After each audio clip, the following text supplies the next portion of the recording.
Coach.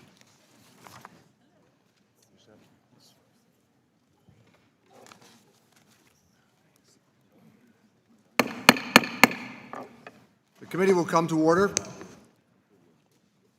Good morning, and thank you to our witnesses and guests for joining us today and our hearing on Social Security 2100 and the Act. Retirement income is often referred to as a three-legged stool: Social Security, employer-sponsored pensions, and personal savings. I'm very pleased that the Ways and Means Committee has been hard at work this year to ensure that Americans can retire with security and dignity. In May, the House passed the Secure Act, 417-3, which helps middle-class families save for retirement and makes it easier for small businesses to offer retirement plans to their workers. I would remind all that that was bipartisan. And just yesterday, the House passed the Butch-Lewis Act to address the multi-employer pension crisis facing millions of Americans. That was bipartisan. Today, we turn to the very foundation of our retirement system, Social Security.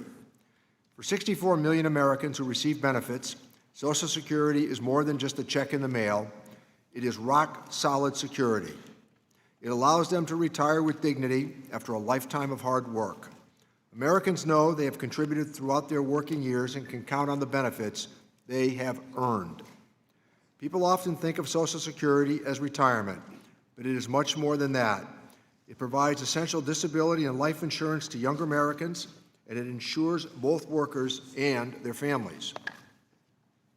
Almost 3 million children are receiving benefits because their parent has died, or become severely disabled, or retired. And let me tell you from my own personal experience, I know what kinds of unforeseen challenges Social Security was designed to help. Social Security benefits are modest, averaging under $17,000 a year for retirees, meaning half the Social Security benefits in America live on less than a $17,000 derived earned benefit. They are the primary source of dollars for many, if not most, beneficiaries. For 6 out of every 10 seniors, Social Security provides, again, the majority of their income. And for almost 1 in 3 seniors, Social Security provides all or nearly all of their income.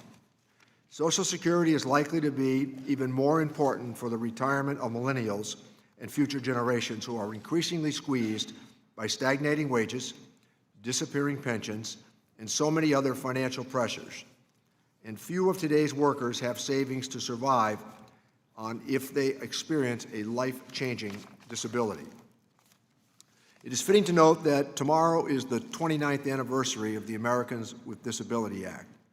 I was an original co-sponsor of that legislation and enthusiastically voted for it. It is important to recognize Social Security's role in supporting economic security in communities for living with people who are helping out with their disabilities. For all its strengths, Social Security also faces some challenges. It is fully funded for the near term, but faces a modest shortfall over the long term.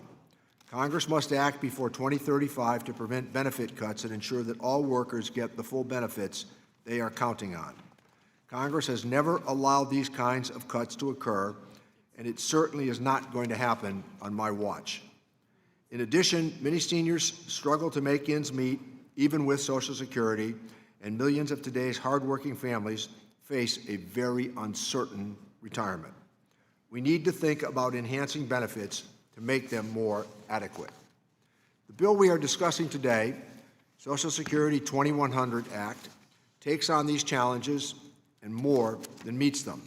I want to commend my colleague, John Larson, and the Social Security Subcommittee for the particular skill that they have shown, at least in putting out a conversation piece about the future of Social Security and the need to consider its expansion.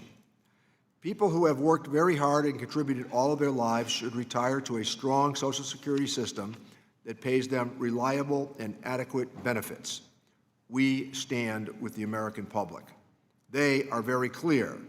Americans do not want cuts to Social Security. Social Security works, and the American family knows it. I often hear from constituents who wonder if Social Security will be there for them when they need it. I'm sure my colleagues on both sides of the aisle hear this question as well. And our constituents want to see it strengthened, not cut. And that's what Social Security 21 does. It is fully paid for. It asks the most fortunate among us to pay for their fair share. And it asks everyone to pay slightly higher premiums so that Social Security can remain strong. Now, you may hear some, the other side of the aisle, talk about the premium increase or asking the most well-off to pay more of their fair share. They may say that that is a better argument for reforming Social Security. But when Republicans say they want to reform Social Security, we want to make sure that it is not a proposal to cut Social Security, and oftentimes raising the retirement age and offering benefit cuts can do that. Remember, the last time that a serious effort was made to reform Social Security, the proposal was to privatize it. Some of us on this committee vigorously protested that argument, and President Bush Jr. at that time backed off. Their plan would have cut Social Security's guaranteed benefits to substantially pay for private accounts. The bill before us today does not cut benefits. I repeat, it ensures everyone receives their full benefit without cuts. Before I turn to our ranking member for his opening statement, I want to comment on a related topic. In my state and a number of others, we have a long-standing problem for police officers, firefighters, teachers, and other public servants who have paid into Social Security for part of their careers and into a separate state or local government pension plan for part of their careers.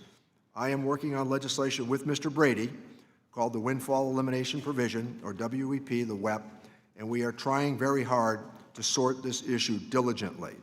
Action on the WEP is long overdue, and I look forward to introducing our bill soon and making further progress this fall. So I want to thank John Larson again for his leadership on the Social Security Act of 2100. And with that, let me recognize Mr. Brady, the ranking member, for his opening statement. Thank you, Chairman. Social Security is the most successful anti-poverty program in our country's history. That's a fact. For our seniors who've worked hard their entire lives, for our neighbors with disabilities, and for so many families, Social Security is a lifeline. But it is struggling financially and can't survive in the long haul without thoughtful bipartisan change. I commend Congressman Larson on advancing the discussion. Republicans on this committee are eager to work with Democrats to save Social Security once and for all for every generation. But this has to be done without forcing young people, America's future, to struggle with smaller paychecks their entire working lives. This will only hurt those we're trying to help the most. The bill being debated today, the Social Security 2100 Act, harms young workers. It hurts small businesses and slows our American economy. Regrettably, this is not a Social Security reform bill. It's just Washington pinching more of your paycheck, seizing more of what you earn. To be clear, this is a $19 trillion tax increase on workers and small businesses. According to the Nonpartisan Joint Committee on Taxation, this outrageous paycheck grab would be a nearly 1,000% increase in payroll taxes for low-income families. Think about that. You're a 23-year-old who just graduated from college with $50,000 in staggering college debt that'll take you 2 decades to pay off to the government, which means delaying purchasing that car you need, the home you hope to own, and starting the family you dream of. Instead of helping you, this bill forces you to cough up another $50,000 in payroll taxes to bankroll benefits for seniors and the wealthy, cutting your lifetime income by more than 2% over your career. That's because you may not get as much back as you put in, leaving our younger generation worse off. Millennials get ripped off in this bill, and they're not the only ones. Working families with both working spouses will face a yearly tax increase of $2,100 every year. And a single mom with 2 kids who today, under our new tax code, doesn't pay a penny in federal income taxes on the first $53,000 on her income, she'll see her paycheck cut by $1,344 each and every year. Your grandkids get mugged. To give your grandma a mere $32 more a month in her Social Security, a low-earning grandchild will pay over $53,000 in higher payroll taxes. Middle-class young people will pay even more.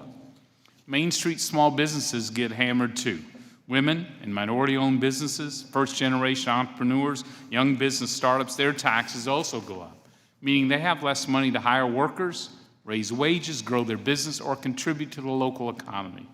Worse, both millennials and small businesses will struggle to save more for their own retirement. They'll contribute less to their IRAs and 401ks because they're giving more to Washington, D.C. Seniors deserve better, workers deserve better, our children and grandchildren deserve better. If we are truly interested in strengthening Social Security, we'd be doing this on a bipartisan basis. Not once in the program's nearly century-long history have reforms to the program been made without Republican and Democrats working together. There are ways to reform this program without devastating tax hikes on millennials, on working families, and local businesses. Republicans want to secure benefits for current and future generations without taking away workers' hard-earned money. We have to do so through long-term economic growth. The best way to achieve that growth is through promoting work, not penalizing. Social Security already discourages work, particularly among women and seniors. Let's reform the program so that the best safety net available, a good-paying job, is part of the equation. Democrats, my friends, often cry you don't have a plan. We do. And we start Social Security reform by making sure our teachers, firefighters, and police receive the Social Security they have earned, just like every other American worker. This is, as the chairman said, a bipartisan issue. Let's start there in a way that doesn't hurt Social Security or raise payroll taxes. And while reforming the program, we have to put our most vulnerable neighbors first. That means focused reforms that help make sure Social Security is meaningful for long career but low-wage workers and others who rely on the program. And finally, if there is one key point we all agree on, is this: we have to act now. We can't punt reforms down the road. And while Social Security solvency has improved in today's economy following our new tax code, congressional action today will require reforms nearly twice as substantial as those enacted in 1983 in a bipartisan way. The time is now to reform and save this program for all generations. Republicans are hopeful we can do so together without massive tax hikes that are bad for young people, bad for small business, and bad for the economy. Thank you, Chairman. I thank the gentleman. So let me thank our distinguished witnesses for taking time to appear before us today to discuss this very important issue. Let me first welcome Stephen Goss, who is the Chief Actuary of the Social Security Administration. Nancy J. Altman is the President of Social Security Works. Then we have Kelly Brosna, a member of the Job Creators Network of the National Women's Coalition. Next, we have Abigail Zapate, the Executive Director of Latinos for a Secure Retirement. And finally, we have Sean Castle, the Deputy Executive Director of Paralyzed Veterans of America. Each of your statements will be made part of the record in its entirety. I would ask you to summarize your testimony in 5 minutes or less, and to help you with that time, there is a timing light on your table. When you have 1 minute left, the light will switch from green to yellow, and then finally to red when 5 minutes are up. Mr. Goss, would you please begin? Chairman Neal, Ranking Member Brady, and members of the committee, thank you very much for the opportunity to speak to you today about the provisions of Social Security 2100 Act and the implications of enacting this bill. I appreciate this opportunity to expand upon the testimony and discussion with the subcommittee on Social Security on this topic back on April 10 of this year. Under the intermediate assumptions of the 2019 Trustees Report, which came out in April, we project the annual cost of the OASDI Social Security program will begin to rise above the annual income starting in 2020 due to the aging of our population. And the combined OESI and DI trust fund reserves will thereafter become depleted in 2035.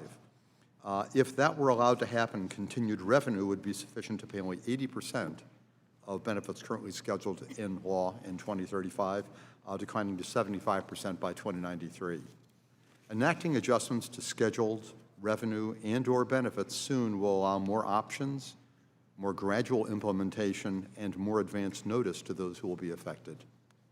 The shortfall of revenue over the next 75 years as a whole is 2.78% of the current law taxable payroll, or about 1% of GDP, probably the easiest way to think about it. The Social Security Act would eliminate the 75-year shortfall and achieve what we refer to as sustainable solvency meaning that Social Security program would be projected to be fully solvent for the foreseeable future, 75 years and even beyond. The bill would generate additional tax revenue equivalent to about 1.4% of gross domestic product over the next 75 years. 1% of that would allow for full payment of benefits scheduled under current law. Another 0.3% would allow for increases in scheduled benefits included in the bill.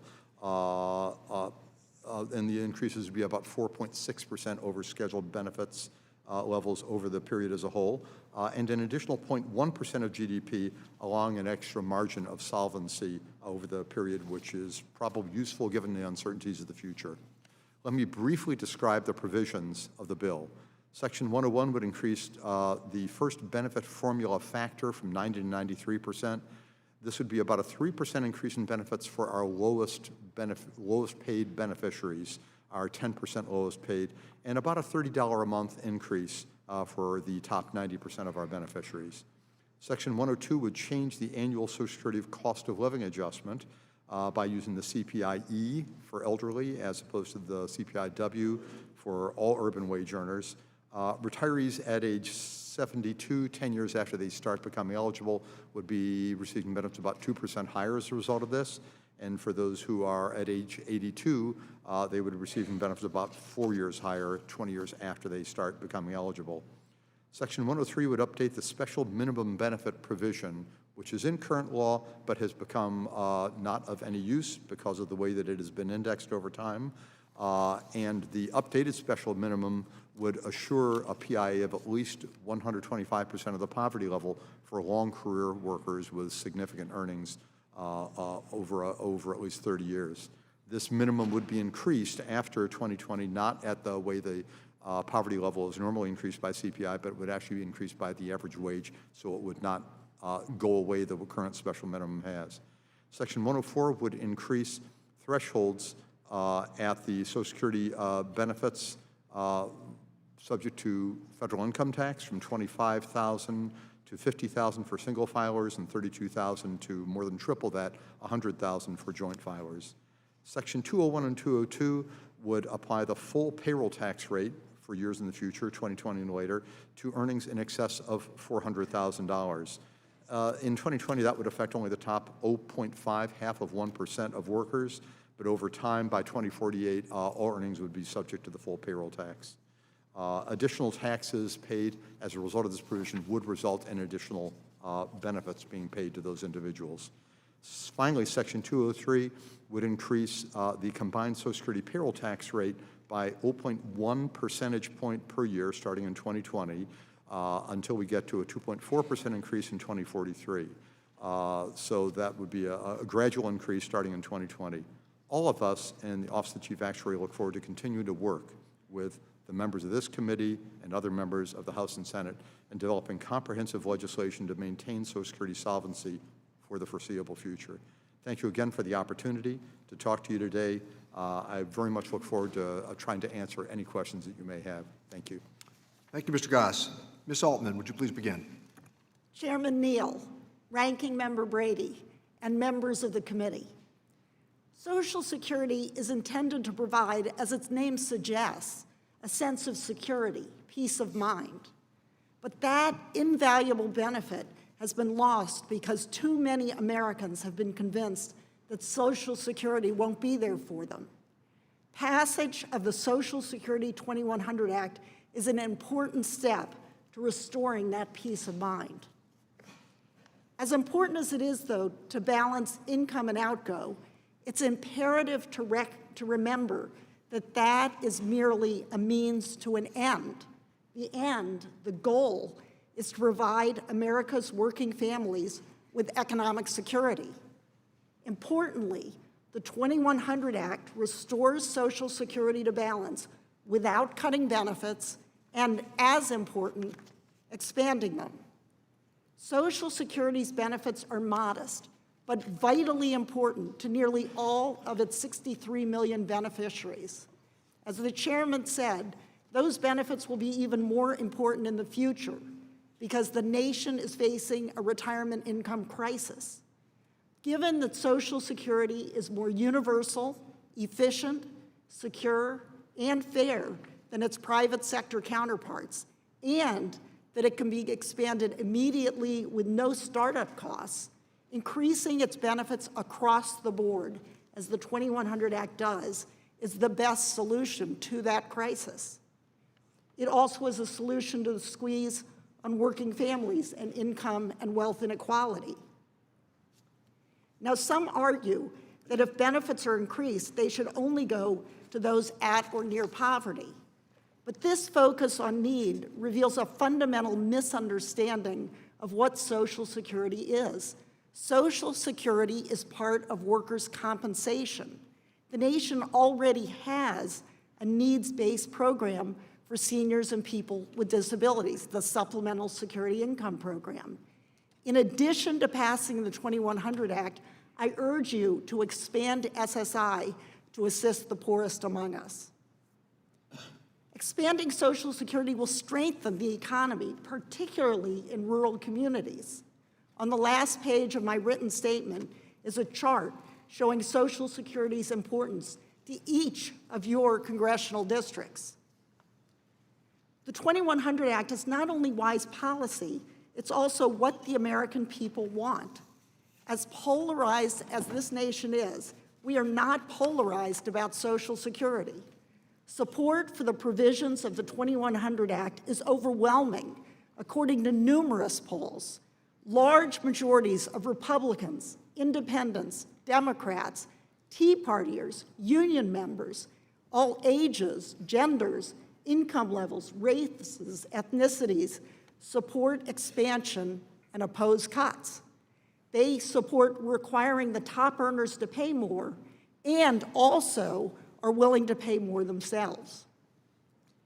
It's noteworthy that the rate increase in the Social Security 2100 Act is substantially more modest than every single past annual increase in the history of the program, just 0.05%, or 50 cents a week for a worker earning $50,000.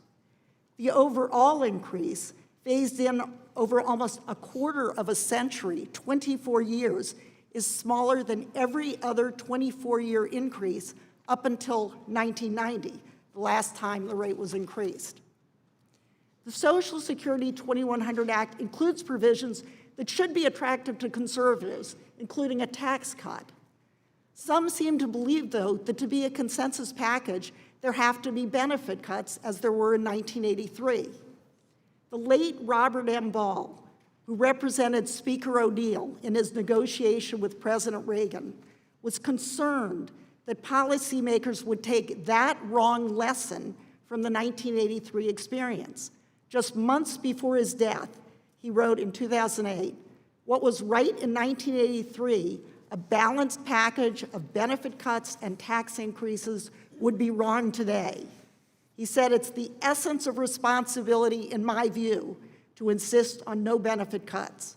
I am confident that if Bob Ball were alive today, he would urge passage of the Social Security 2100 Act. Thank you. Thank the gentlelady. With that, let me recognize Ms. Brosna. Please begin. Thank you. Chairman Neal, Ranking Member Brady, and members of the committee, my name is Kelly Brosna, and I'm the founder and president of the Colorado Business Development Foundation, which is a 501c3 nonprofit that provides entrepreneurial resources in Colorado. Through my experience in working with small businesses in this position, plus 24 years experience with the SBDC network and membership in the Job Creators Network, which, by the way, their dream of business ownership experiences freedom, flexibility, and financial success, whom I'm representing today. I'm also here representing the 90 million Americans who work and own small businesses. Thank you for inviting me to discuss how this Social Security 2100 Act would impact small businesses and their employees, and I'm here today to help bring the human factor of what this bill will mean to small business and individuals. To recap, the proposal would raise the payroll tax for several years by 2.4% to a total of 14.8% earned income. On the surface, that seems like a small tax increase, but it would take a painful bite out of the incomes of entrepreneurs, workers, and small business owners. The tax increase is split between employees and employers, meaning they both see their taxes increase by 1.2% points. Consider first how this would affect workers like my daughter, Catherine, who lives in Boston. She recently graduated from Montana State University and landed her dream job in Boston, working for a travel company. She earns about $45,000 a year and lives outside of the city limits to afford living and afford housing. When I spoke to her about how this tax increase would affect her personally, her taxes would go from $540 a year to $3,330 a year. And this tax hike could potentially mean that she might not be able to afford to live where she's at and live and work at her dream job in the future. What the committee must understand is that the tens of millions of Americans like my daughter live on a fixed income and can't afford a new tax expense. Even if it's only a few $100s a year phased in slowly, it still is effective. Remember that the payroll tax is the biggest tax for most American employees. Catherine makes enough money today to afford to cover all of her expenses and live and work in Boston, but this may mean she'd have to give up that dream in the future. Then there's a cost to the small business owners. I have a good friend who's an African-American veteran-owned business. He retired after 20 years of serving the Army and serving our country and moved to Colorado for the quality of life. His biggest fear was to work a 5-day-a-week job, 8 hours a day in an office. So he started his own business, and he's a home inspector offering radon testing and water line inspections. Presently, he's going back to school using his GI benefits to get his HVAC degree to grow his company and add additional services. He's one employee, but his growth is there, and he's planning on trying to hire more people in the future. When I spoke to him about this tax increase, he's really upset. He said it would increase his taxes by thousands of dollars, and what does this mean to him? This means that he would end up eliminating his entire marketing budget, and when you're in a business that is very social like that, you need that marketing to bring on new business. He'd hold off buying new equipment, such as advanced testing and kits and cameras to grow his business as well.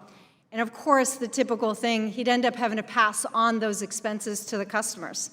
He also said that he may even cut down on the amount of work that he does because the tax increase wouldn't make sense for him to continue doing on his path presently.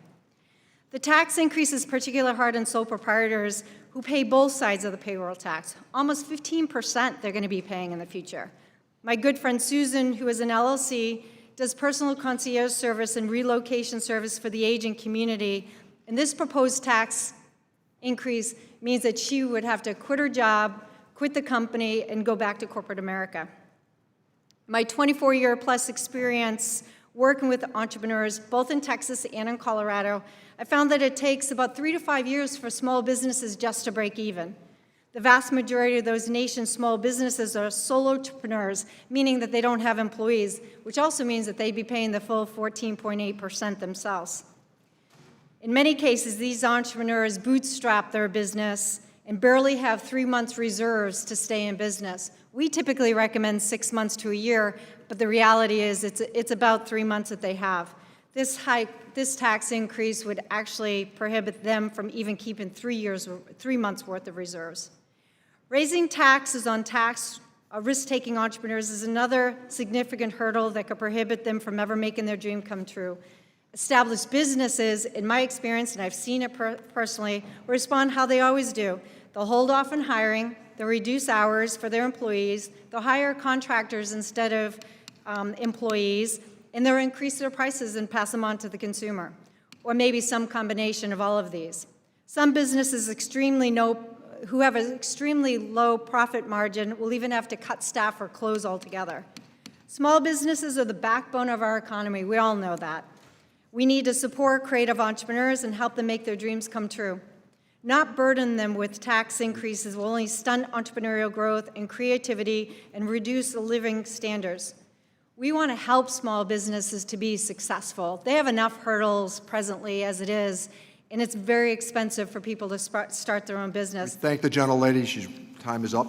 Thank you very much. With that, let me recognize Ms. Zapate. Would you please begin? Thank you, Chairman Neal, Ranking Member Brady, and the rest of the committee members for inviting me to speak today. My name is Abigail Zapote, and I'm the Executive Director of Latinos for a Secure Retirement. Our organizations represent the more than 60 million Latinos in the United States. Collectively, we are 1 out of every 5 Americans and the fastest growing and youngest ethnic group in the United States with a median age of 28, making it imperative to continue to have a strong and robust Social Security insurance program for future generations.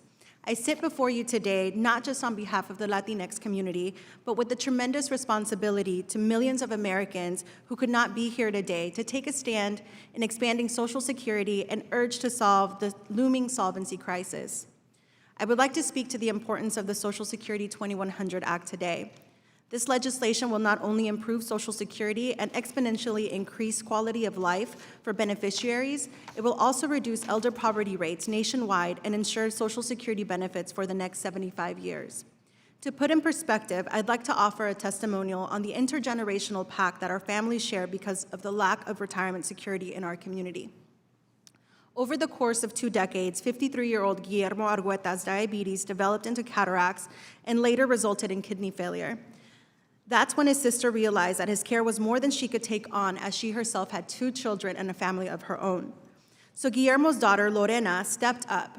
At just 26 years old, she became her father's primary caregiver.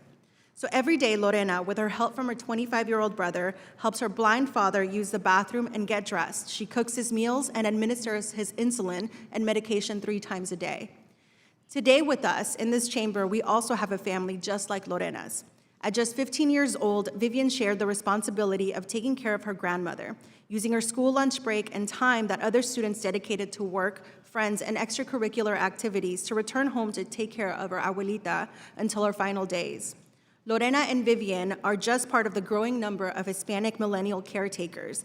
According to a 2018 report from AARP, 38% of Hispanic family caregivers are between the ages of 18 and 34, making us the youngest ethnic group of providing care.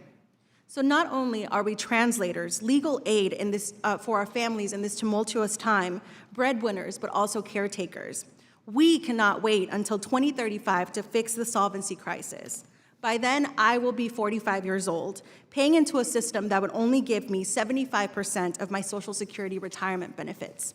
As a millennial, I am willing to pay the additional tax to ensure that my generation and future generations also have the same, or dare I say better, benefits and equity than generations do today. This is just one of the many reasons that the Social Security 2100 Act is so pivotal in our community. Additionally, using Consumer Price Index for elderly to calculate the cost of living adjustment will ensure that benefits are expanded and our families are maintaining their quality of life, not having to make tough decisions like rationing medicine or missing a utility payment. In 2018, the average benefit for seniors was $16,956. These benefits are far from generous, but for Latinos, these benefits comprise at least half of Latino elderly households and 74% of total income of Latino elderly households receiving benefits. Unfortunately, the struggle against racial inequity follows many Black and Latino Americans into retirement. I'll share brief statistics to explain the grave outlook of our community's retirement security. In 2016, Latinos had a median wealth of $6,400, compared to the white median wealth of $140,500. A wealth disparity that was increased during the housing market crash in 2008, where Latinos not only lost their homes, but their retirement wealth as well. In 2017, nearly 1 out of 5 Latino workers were paid poverty wages, leaving them below the federal poverty line even when they worked full-time year-round. Currently, only 38% of Latino U.S. workforce had access to employer-sponsored retirement plans, leading to a lack of retirement accounts for 69% of Latino working-age households. For Latinas, the wage gap in retirement security is even worse. On average, Latinas in the U.S. are paid 47% lower than white men. That's 53 cents to the dollar. Lower earnings for Latinas means less money for their families. Our congressional leaders need to address this alarming civil rights issue, as healthcare, housing, and living expenses for seniors continue to rise at alarming rates. Not only do we need to ensure that seniors maintain this lifeline during retirement, but that future generations can access full benefits at the end of their lifetimes. Our communities deserve policies that provide all Americans benefit equity as they enjoy their golden years. Thank you. Thank the gentlelady. Let me recognize Mr. Castle. Chairman Neal, Ranking Member Brady, members of the committee. I am Sean Castle, Deputy Executive Director for the Paralyzed Veterans of America, and I want to thank you for giving me this opportunity once again to testify about the importance of Social Security to the millions of veterans and members of the millennial generation like me. Many of you heard my reflections earlier this year about this vital social insurance program that has covered millions of military service since 1957. As you know, veterans and their families comprise 35% of the Social Security recipient population. My own Social Security story began in November 2003, when I was 22 years old. I planned to make my military service my career when a training accident damaged my spine and ultimately forced my military medical retirement in 2004. I was granted an initial $700 a month in VA compensation. A subsequent surgery in 2008 resulted in irreparable damage to my spinal cord, and in January 2009, when I was 27 years old, I was granted Social Security disability insurance. I was not working because of my injuries and had run through my sick leave when I was determined eligible for SSDI. I was on the verge of being homeless, running out of food, and dealing with the ramifications from a second failed surgery that had put me in a wheelchair permanently. Being granted SSDI gave me some breathing room. I was finally able to get into an accessible home and to start my life back again. Had I not received SSDI when I did, I do not honestly know where I would be today and what I would have done. Having Social Security and the Medicare coverage that came with it gave me the financial and health care security to recover from losing my career twice in a 2-year span. And Social Security's work incentives supplied the assurance for me to pursue a new life and new opportunities. I returned to school in 2014. In 2017, I accepted this position with PVA. I really have SSDI to thank for being there when I needed it the most, and it played a role in helping me to get where I am now. My entire life, I have heard the same narrative over and over, that Social Security is in dire trouble and cannot be sustained without drastic reductions in benefits. This is not borne out by the facts. Social Security is self-financed through the contributions of workers and employees and will be able to pay full benefits until 2035. True, 2035 is not that far away. But PVA believes that the system's modest funding shortfall can and must be closed without cutting benefits for current or future generations. PVA views Social Security as a vital public insurance, particularly because all of our members benefit in some way from this program, whether it is the benefits that afford them a secure retirement, protect their survivors and dependents, or enable them to manage living with a disability with dignity. When I was first injured, I sought out life insurance to ensure that my wife would be protected in the event that my spinal cord injury cut my life short. I do not recall how many insurance companies I applied to for a policy, but every single time I was denied because of my disability. Social Security is the only guaranteed source of retirement, life, and disability insurance available to the general public that cannot be withheld because of a health condition, terminated by an employer, or won't disappear because a company's pension fund goes bankrupt. That is why PVA strongly supports the Social Security 2100 Act. In particular, we applaud the provision that would establish a more realistic cost of living adjustment for beneficiaries, strengthen protection for low-income workers, and for all beneficiaries, cut taxes on benefits for nearly 12 million beneficiaries, and make long overdue adjustments in the financing mechanism for the system.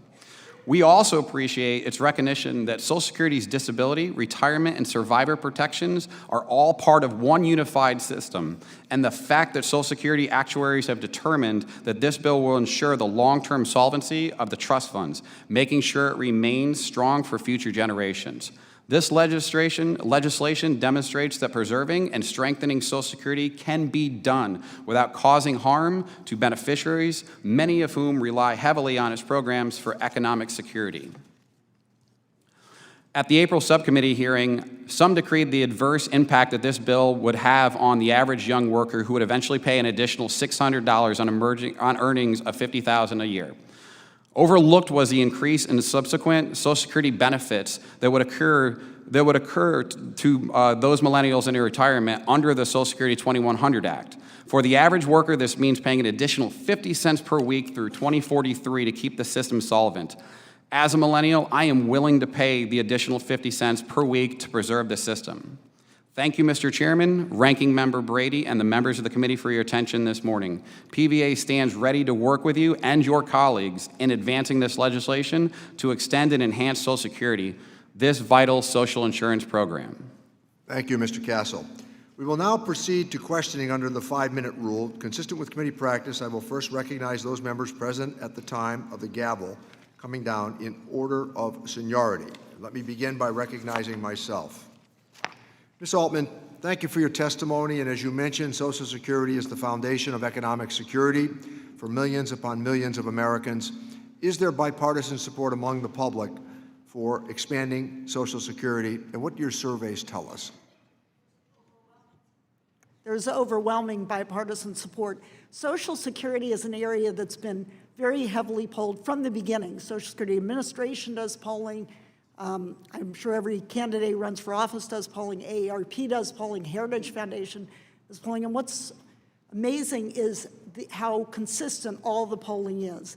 The American people, as I say, are quite united. Just this March, the Pew Research Center had a poll that showed that, let me get my numbers here, because 74%, including 68% of Republicans, opposed all benefit cuts.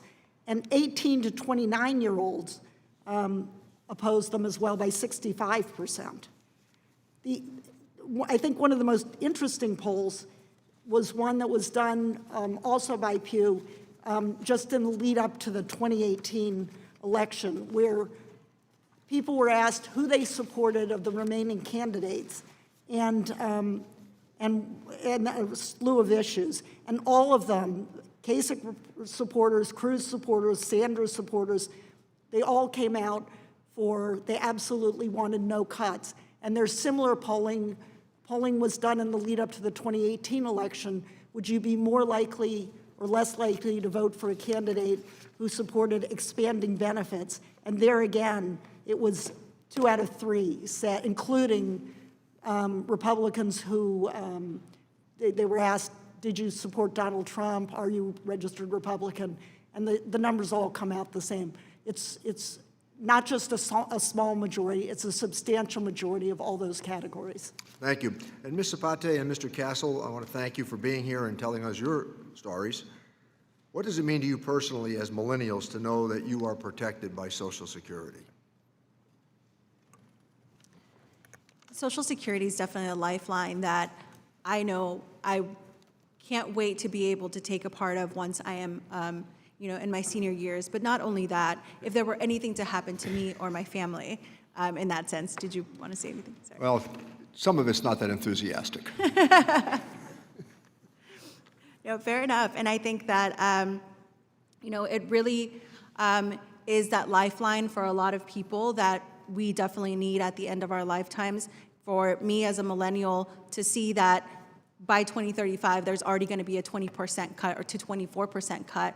It's really disheartening, and that's why we're here today, to ensure that we convince everybody in this room to keep the legislation moving forward, because we need that solution now. Mr. Castle. So she covered, I would like to address as a millennial with a disability. This is something that is imperative for people. Most people don't think that this can happen to you, that I won't end up with a disability, I won't end up in need of this, I won't end up in a position where, I'm fall below the poverty line and I need help from Social Security in different areas. This is something that is drastically needed for all generations, but especially the millennial generation, as cost of living gets higher, as cost of health insurance gets higher, as cost of disability benefits, as cost of life insurance benefits gets higher. As I pointed out in my testimony, You can't buy life insurance. You can't buy long-term disability insurance. You can't buy retirement accounts for the price that you can paying into this, this payment for this benefit. It's just not available. So as a millennial, I mean, this is something that it needs to be there, that I hopefully, God willing, live to the age of 67 again, and I don't need to go back on Social Security disability benefits because of my injuries before there, but it's something that has to be secured for the long term. It's something that must be there. Thank you, Mr. Castle. Let me recognize Mr. Brady for 5 minutes.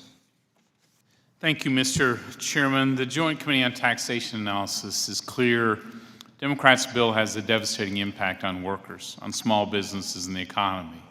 By the end of this decade, poverty level earners will face a $1,000 tax increase, while millionaires will face a tax increase of mere 9%. Think about that. 1,000% tax increase on poverty earning workers, many of them Latinos and African Americans, the disabled and those without high school degrees. Millionaires, a mere 9%. Maybe we could poll that and see how that's felt by the American people. But even that doesn't tell the whole story. That's why today I'm sending a letter along with Tom Reed, the ranking member on Social Security, the Congressional Budget Office, requesting they complete a full analysis of the bill. Social Security is just too important to our seniors, those with disabilities, all workers, for the committee to move forward without CBO's analysis. And while we have the Social Security Actuary's analysis, and he's here with us today, thank you, Mr. Goss, the Congress relies on CBO as our official scorekeeper. It is essential that we have both analyses. Ms. Brosna, thanks for highlighting the real life impact this bill will have on small businesses across the country. This is a massive payroll tax increase on everyone, especially low-income workers. And even though, thanks to tax reform and balanced regulation, unemployment rate for Latinos is at record low, the Disability Trust Fund in Social Security has gotten better by almost 2 decades, just in the last year, because more of those with disability are going back to work. That's good news. But the question for you is, as a small business who hires workers, many of them first-time workers, and that starting wage trying to get up. So if your workers have smaller paychecks because of this bill, and you have smaller paychecks because of this bill, how do you save for retirement yourself? And what does this do for your ability to hire more young people and workers? Can you talk to us about that? Thank you for the opportunity. I'd be happy to. Experiencing firsthand how small businesses do their hiring and their thought process, as I mentioned in my opening speech, existing established companies will actually literally not hire any more people. They'll actually cut their wages or they'll hire contractors. So that's one aspect of it. As a low-income employee or earning a lower wage as an employee, what they'll end up doing is they'll not be able to afford any extras in their life. They won't be able to travel. They won't be able to visit family for holidays. They won't even be thinking about saving for retirement. They're thinking about paying the bills today. And as hiring millennials that are coming in there, they're thinking about today. They're thinking about how they're going to make bills meet their bills. They're going to think about, can I have gas money to get back and forth to work? Can I pay for that Metro Pass, to get it so it affects them? Can millennials coming out of college just loaded with student debt, how do smaller paychecks help them pay that back? Well, it doesn't. A lot of times they can go off of their income to pay back their student debt, but they'll pay. I have friends that are paying off for 20 plus years, still paying off their student loan debt. And we're talking it's devastating to their family. How about working families? So under this bill, both spouses work, which is common these days to make ends meet. So that family, working family, will see a tax increase of $2,100 a year after this is fully phased in. How do they save for retirement when their paychecks are $2,000 less each year? They take on a second and a third job in many cases. I can't tell you how many of my friends, and especially in the minority community, that they're now Lyft drivers or Uber drivers to try to make ends meet. They're trying to afford to give their kids a good education and pay a little extra for tutoring.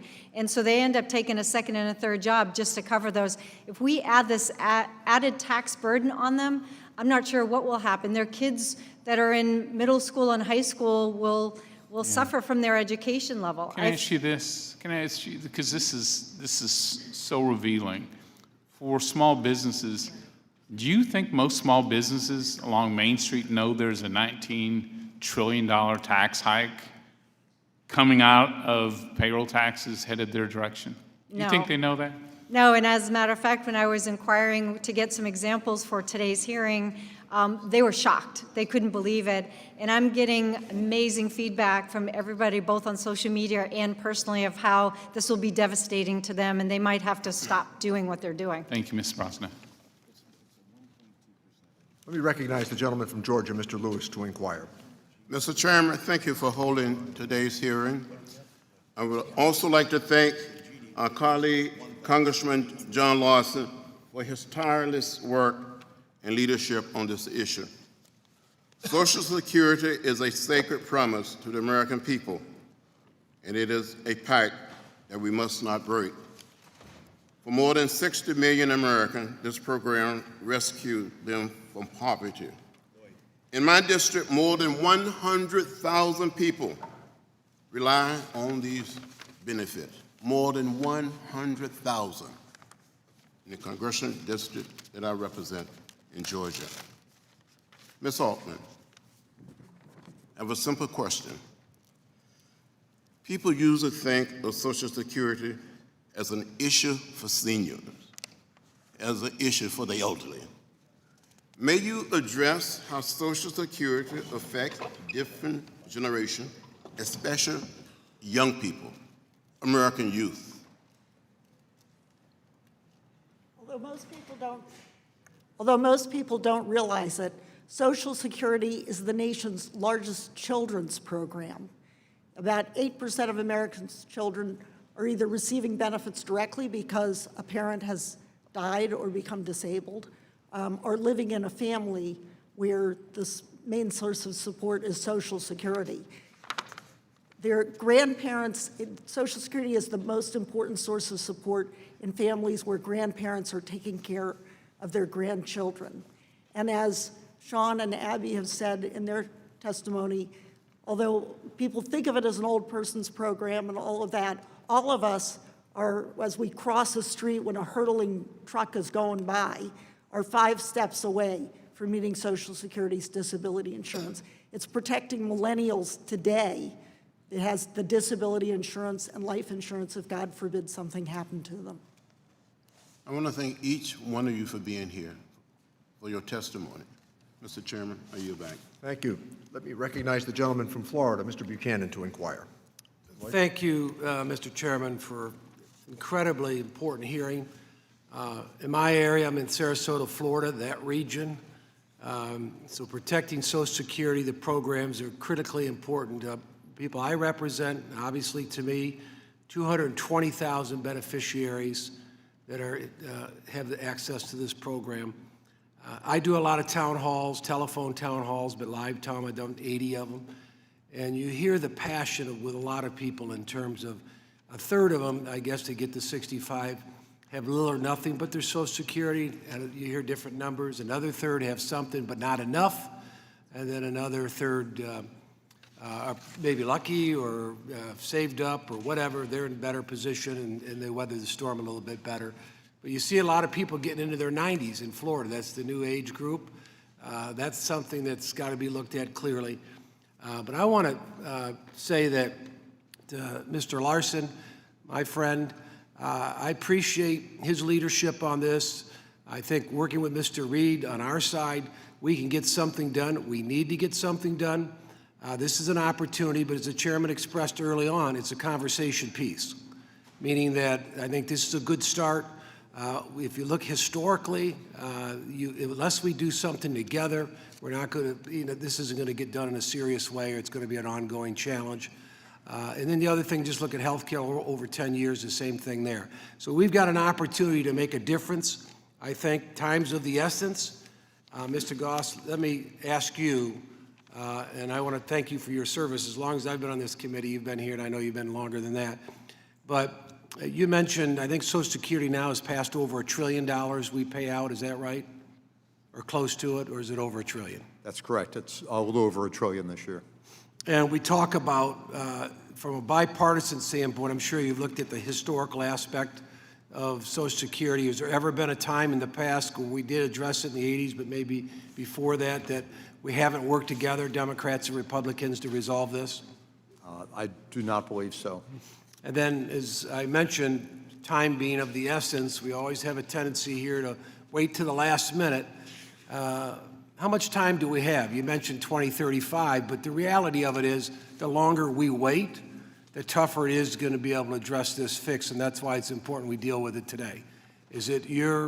What's your thoughts on the time frame on this, that we need to address the viability of Social Security, even though it's down the road 2035? When do we need to address that? It's absolutely imperative that we do make changes within the next 16 years.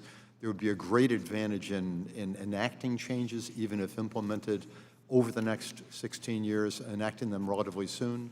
It allows more options, it allows a more gradual phase-in of changes, and more advanced notice to individuals who will be affected. Yeah, thank you, Mr.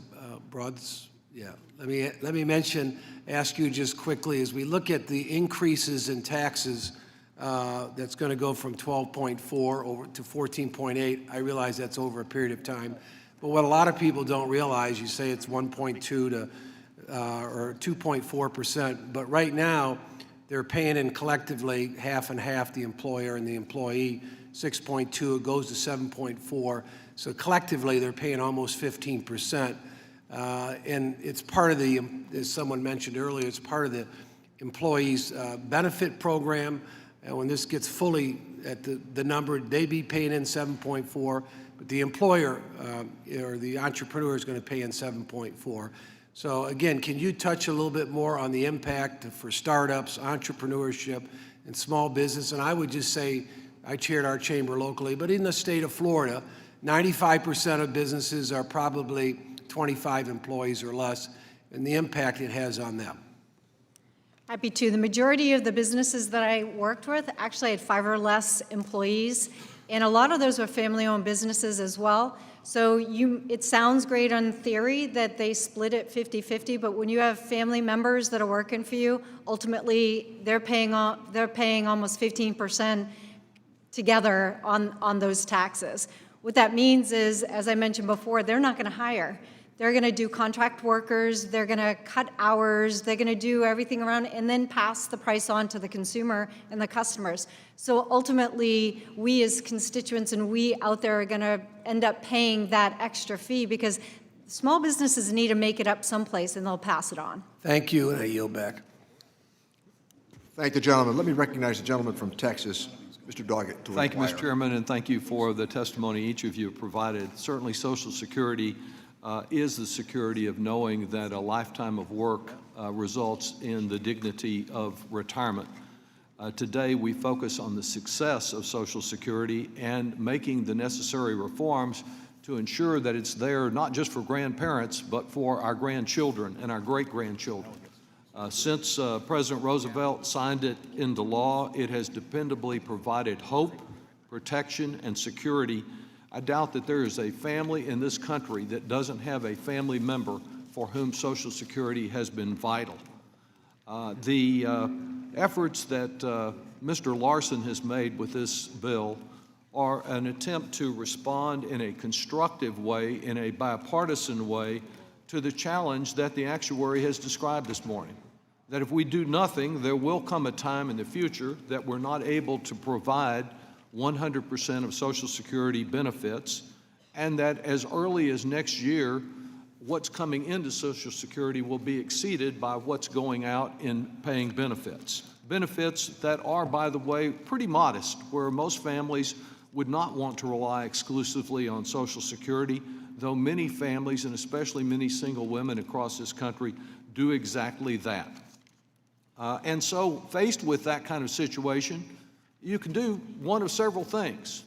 Mostly our Republican colleagues, especially after passing a $2.2 trillion worth of debt in an unwise tax bill, have said we have no choice but to cut entitlements.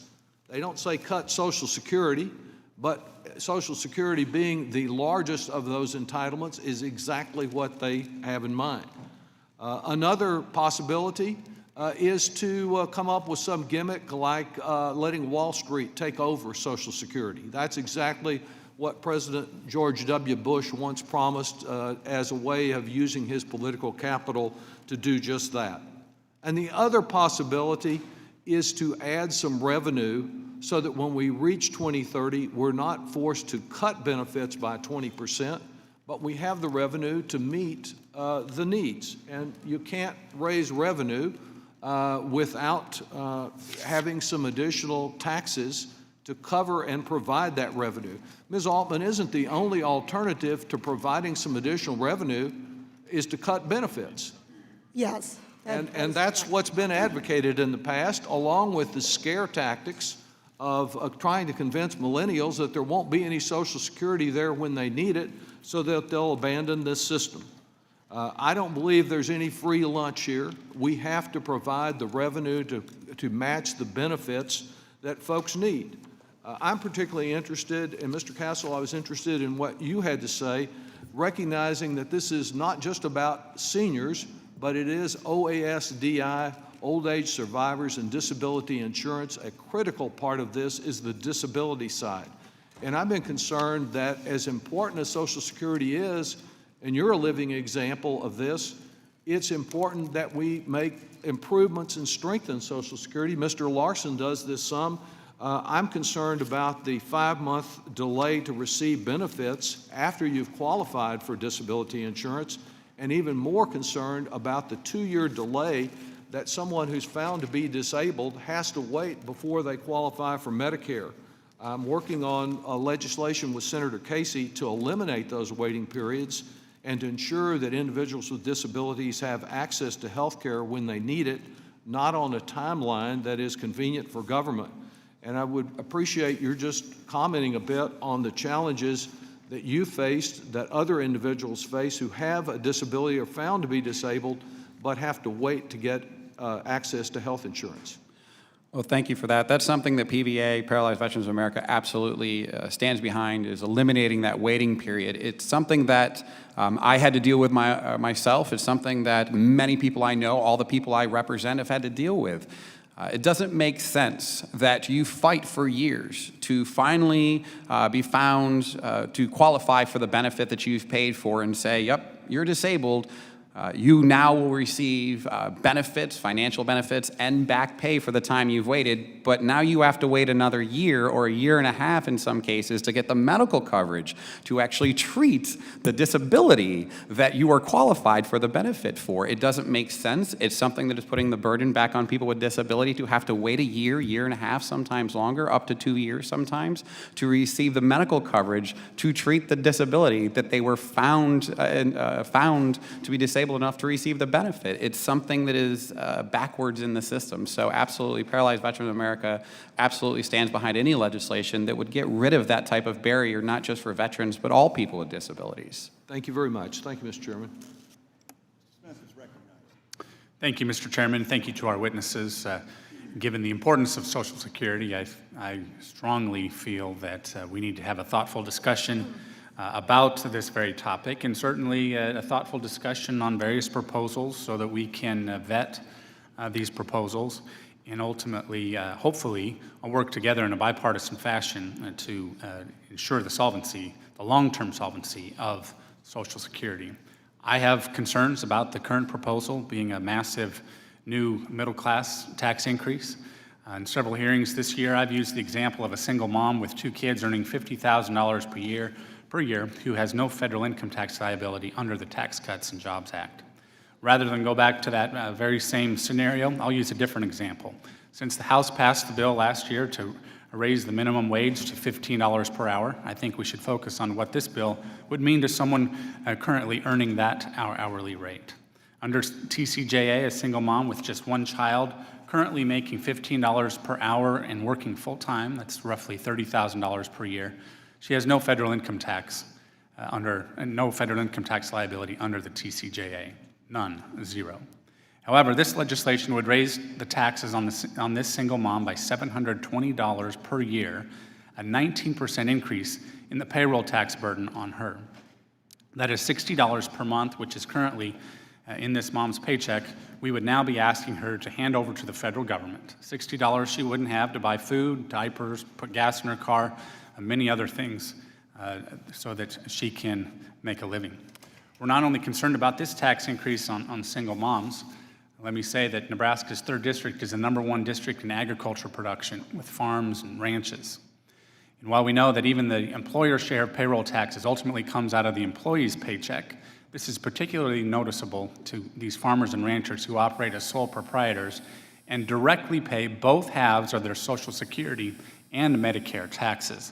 Ms. Altman, I was wondering if any polling has been done in terms of what the general public would have to say about the self-employed small businesses having to pay both sides of the payroll tax. Is that a popular item as well? Well, of course, when it is self-employed, they get a deduction. I don't know that it's ever been quite tested that way, but I think most people do. I don't know if there's polling on it. The reason Congress has done it that way is that it's equivalent to an employer-employee relationship. Certainly, I think there is some explanation to that, but it is something we need to keep in mind when increases are proposed, that some folks have to pay both sides of that. That's why I think we should be very careful at adding any new benefits as well under the payroll tax. So I hope that, like I said, we can work together on this. But Ms. Brosna, in your testimony, you discussed the potential impact of the tax increase on your daughter, who just graduated from college. Congratulations to her and to you, and attempting to start her career in Massachusetts. Could you discuss further your daughter's budget currently, what it looks like, and what this tax increase would mean to her? Sure, thank you. And I need to be careful that I don't get in trouble with my daughter on releasing some of this information. But she was really excited about moving back to Boston and being able to get an apartment. What this does to her is she's making ends meet. She's doing a great job. She's very happy. She has a nice work-life balance. Raising her tax is going to eliminate that, and she's not going to Starbucks and getting a latte. She packs her lunch every day. She brings it in. She's very efficient with her money as well. This will affect her tremendously. Forget about even thinking about it in the future of home ownership. That's not even in there in the future. They're thinking about today. I don't know any millennials, including my daughter, that's thinking about retirement right now. They're thinking about paying their bills, living a quality life, and that doesn't mean gym memberships and things like that. That means buying food, healthy food, which is always an issue as well. You cut some of these, their funds that will come into them, their healthy lifestyle tends to go out the window, and it's more, how do I afford food as well to put on the table? Or take, for example, a neighborhood daycare. That daycare provider would have to pay both sides of her Social Security, correct? That is correct. And especially if wages have been mandated and as a one-size-fits-all across America, that might have an impact actually on the cost of child care as well. I just might toss that in. But fact of the matter is, I hope that we can work together to address these very serious issues. Thank you. I yield back. Mr. Thompson, California. Thank you, Mr. Chairman, and thank you for your tenacious work on this issue. You've done a marvelous job. I know you've traveled the country talking to constituent groups from every corner of our nation. I know you've been to my district a couple of times, and I can tell you the response was pretty fabulous. People really liked what this proposal would do, and it became very clear that they want to make sure their Social Security is protected for the next 75 years. I can't believe some of the concern that we're hearing from my friends on the other side of the aisle about this bill. To discount the fact that Mr. Larson pays for the reforms in his bill after the Republicans charge future generations $2.5 trillion to pay for a tax cut that benefits the richest Americans and corporations. And to express concern for young workers that's faux concern at its best. And to claim that Main Street small businesses would be quote unquote hammered by the bill ignores the fact that Social Security dollars are in large part spent on main streets across our country and in small businesses across our nation. In my district alone, we receive $2.5 billion a year in Social Security checks. And, you know, most of those checks don't go to an offshore account in the Cayman Islands. They're spent every day just to get by and to make ends meet. So let's be honest today. Social Security is important to small businesses and to those who collect their benefits today, and to young Americans who collect Social Security in the future. Social Security provides retirement security for hardworking Americans. Whenever I think about Social Security, I think about my grandmother, a first-generation American born to Italian immigrants. She worked, she and my grandfather had a small business, but she worked outside of that small business sewing gloves at the Napa Glove Factory. When World War II broke out, she was in charge of the division that made gloves for our Seabees. After the war, that job played out. She went to work at a Napa Valley winery labeling wine. She worked there up until she retired. Her pension in those years of working was $53 a month. You can't make ends meet on $53 a month. It was Social Security that allowed her to live with dignity for the rest of her life. And she was proud of that Social Security. She'd always talk about how she earned it, how she paid into it. And that's exactly what it is. It's an earned benefit. And it is so critically important to Americans when my grandmother was alive, Americans today, and Americans into the future. Mrs. Altman, if we don't pass this legislation and Congress makes no other changes, and I want to point out, our friends on the other side don't have a proposal. So if Congress makes no improvements to Social Security, what will that mean for future generations of retirees? Well, as I said, future generations are going to need Social Security more than today's retirees. And if benefits are cut, as the actuaries have projected, if Congress takes no action whatsoever, those benefits will be only about 80% of what they are now. And it will hurt the economy, and it will be devastating. It's an important point to remember also that in the 2100 Act raises disability benefits and survivors' benefits as well as retirement benefits. Thank you. Mr. Gross, in your estimation, how would this legislation affect retirement benefits for future generations of retirees? For future generations, as indicated earlier, and as Nancy just indicated, if we do not make any change in law, when we reach 2035, there will only be enough income coming in after our reserves, which are now $2.9 trillion, have been used up to augment payroll taxes. We will not have that reserve available anymore. So we'll have 80 cents coming in revenue for every dollar of scheduled benefit. That means the benefit levels that people are used to getting at this point would be paid at that point only 80% as much. That's a big drop. By 2093, that's looking pretty far out. For some of the children and grandchildren of folks in the room, though, that might be relevant. That would drop down to only 75%. That would make a big difference.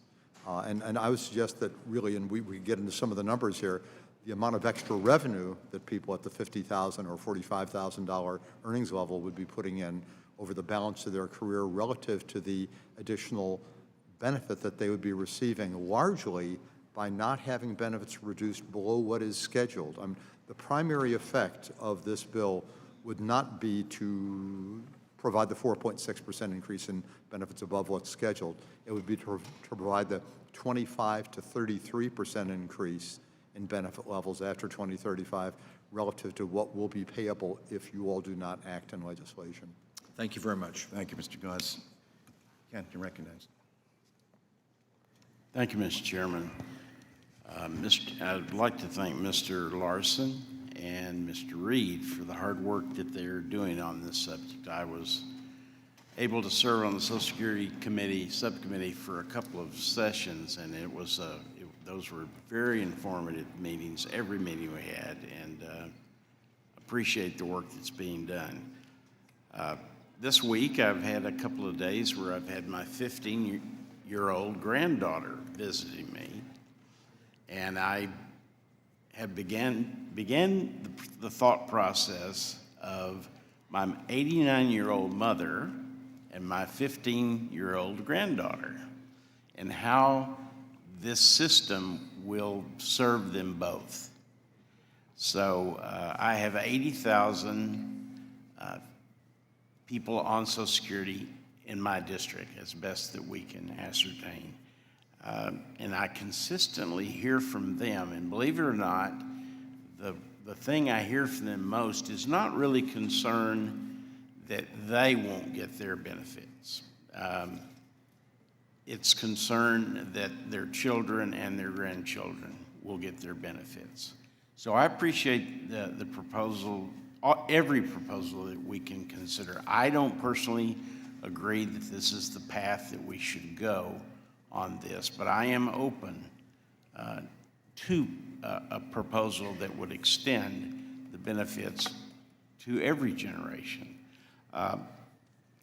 The folks that I hear from on Social Security are really, they're more concerned about just this one line that's put in their report when they get that yearly report. I get it, everybody gets it. And it's that disclaimer line that is put in there that at a certain year, the 80%, you'll get 80% of your benefits in those. They pay very close attention to that line, by the way.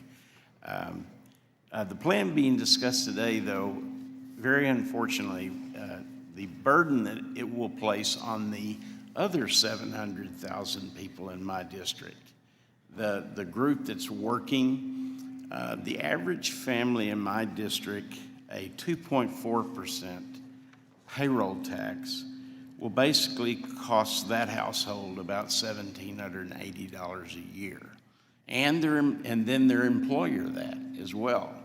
So, Ms. Brosnan, how do you think that in the real world that's going to affect? And I have a district that is, I think we have 2% unemployment, and we're fully employed, fully engaged in the economy, and really beginning to benefit from this economy, this growing economy, low unemployment, lower taxes. What would this do to that atmosphere? Thank you. I actually think that it will be devastating to them. I am, in all respect to Mr. Thompson's statement that he made, I've been working with the small businesses community for over 24 years. I have been in the trenches with them. I've been helping them. Established companies might be okay with this, and they might be perfectly fine to add a few taxes by increasing prices, things like that. But when you're getting to the real small businesses and in the rural community and in the agricultural community especially, they're going to be paying that total tax themselves. It's going to come into them. It's going to affect their households. And quite honestly, working with these businesses and the testimonies that I've been receiving from the people that didn't even know that this was coming out, they're really nervous about this. They're thinking about today. They're not thinking about 30 years down the line. They're thinking about trying to figure out how to pay their bills today. Small businesses struggle, and especially in the startup phase, when they're looking to start up, they're bootstrapping everything. They're trying to figure out how they can make it through 3, 6 a year. The failure factor in small businesses is almost 90% for the first 3 to 5 years that people go into business. I've seen it, I've experienced it personally with my friends and my family. And so when you're adding additional taxes onto them, that's going to be money out of their pocket, that means that's less of an opportunity for them to be successful in the future. And our goal here is not to add more burden onto the small businesses, which is our backbone of our economy. It's to help them. It's not to inhibit them from being successful. Mr. Chairman, finally, I'd like to add that there are some days that I feel like at least 10% of these 80,000 seniors are affected by WEP. So I would love to see us address that, the chairman address that at the very beginning. It is the full intention of the committee to take that up. It's our full intention to make sure that we explore that. But I would add that we have to make sure the system is solvent first. But we welcome any plan that you guys have on that order. And with that, let me recognize Mr. Blumenauer. Thank you, Mr. Chairman, and I appreciate your work to initiate this conversation that we're having. As a practical matter, Congress is not going to allow a 20 to 25% cut in Social Security. If, for some reason, they screw it up and it is in effect for about 45 minutes, there will be a brand new Congress. It will be a temporary problem, and maybe we'll be able to jumpstart some serious conversation. We haven't really had a serious conversation. It's something that I've been deeply troubled with. I have hoped that we could have a National Save Social Security Day and get people at least one day a year to focus on this, to understand the issues, to understand what's at stake. And when you do this, I've had these exercises in my district, and I find that there are not great concerns about actually raising revenue. You do this experience yourself, and people will propose a balanced approach going forward. But one of the things that's lost is that this is the best investment opportunity for a person, whether they're in the private sector, a small business person. They can't buy social insurance like this, what Mr. Castle talked about in terms of his individual situation. This is an investment in people's future. And what we're talking about, a few pennies a day, gives them the best retirement value they're going to have. Ironclad, inflation protected, and deal not just with retirement, but with disability and problems in terms of survivors. This is lost. This is not somehow going into the federal government and into the ether. This is protection, the best social insurance and retirement insurance that anybody could have. Second, Mr. Thompson's point, for many communities, this is the largest industry.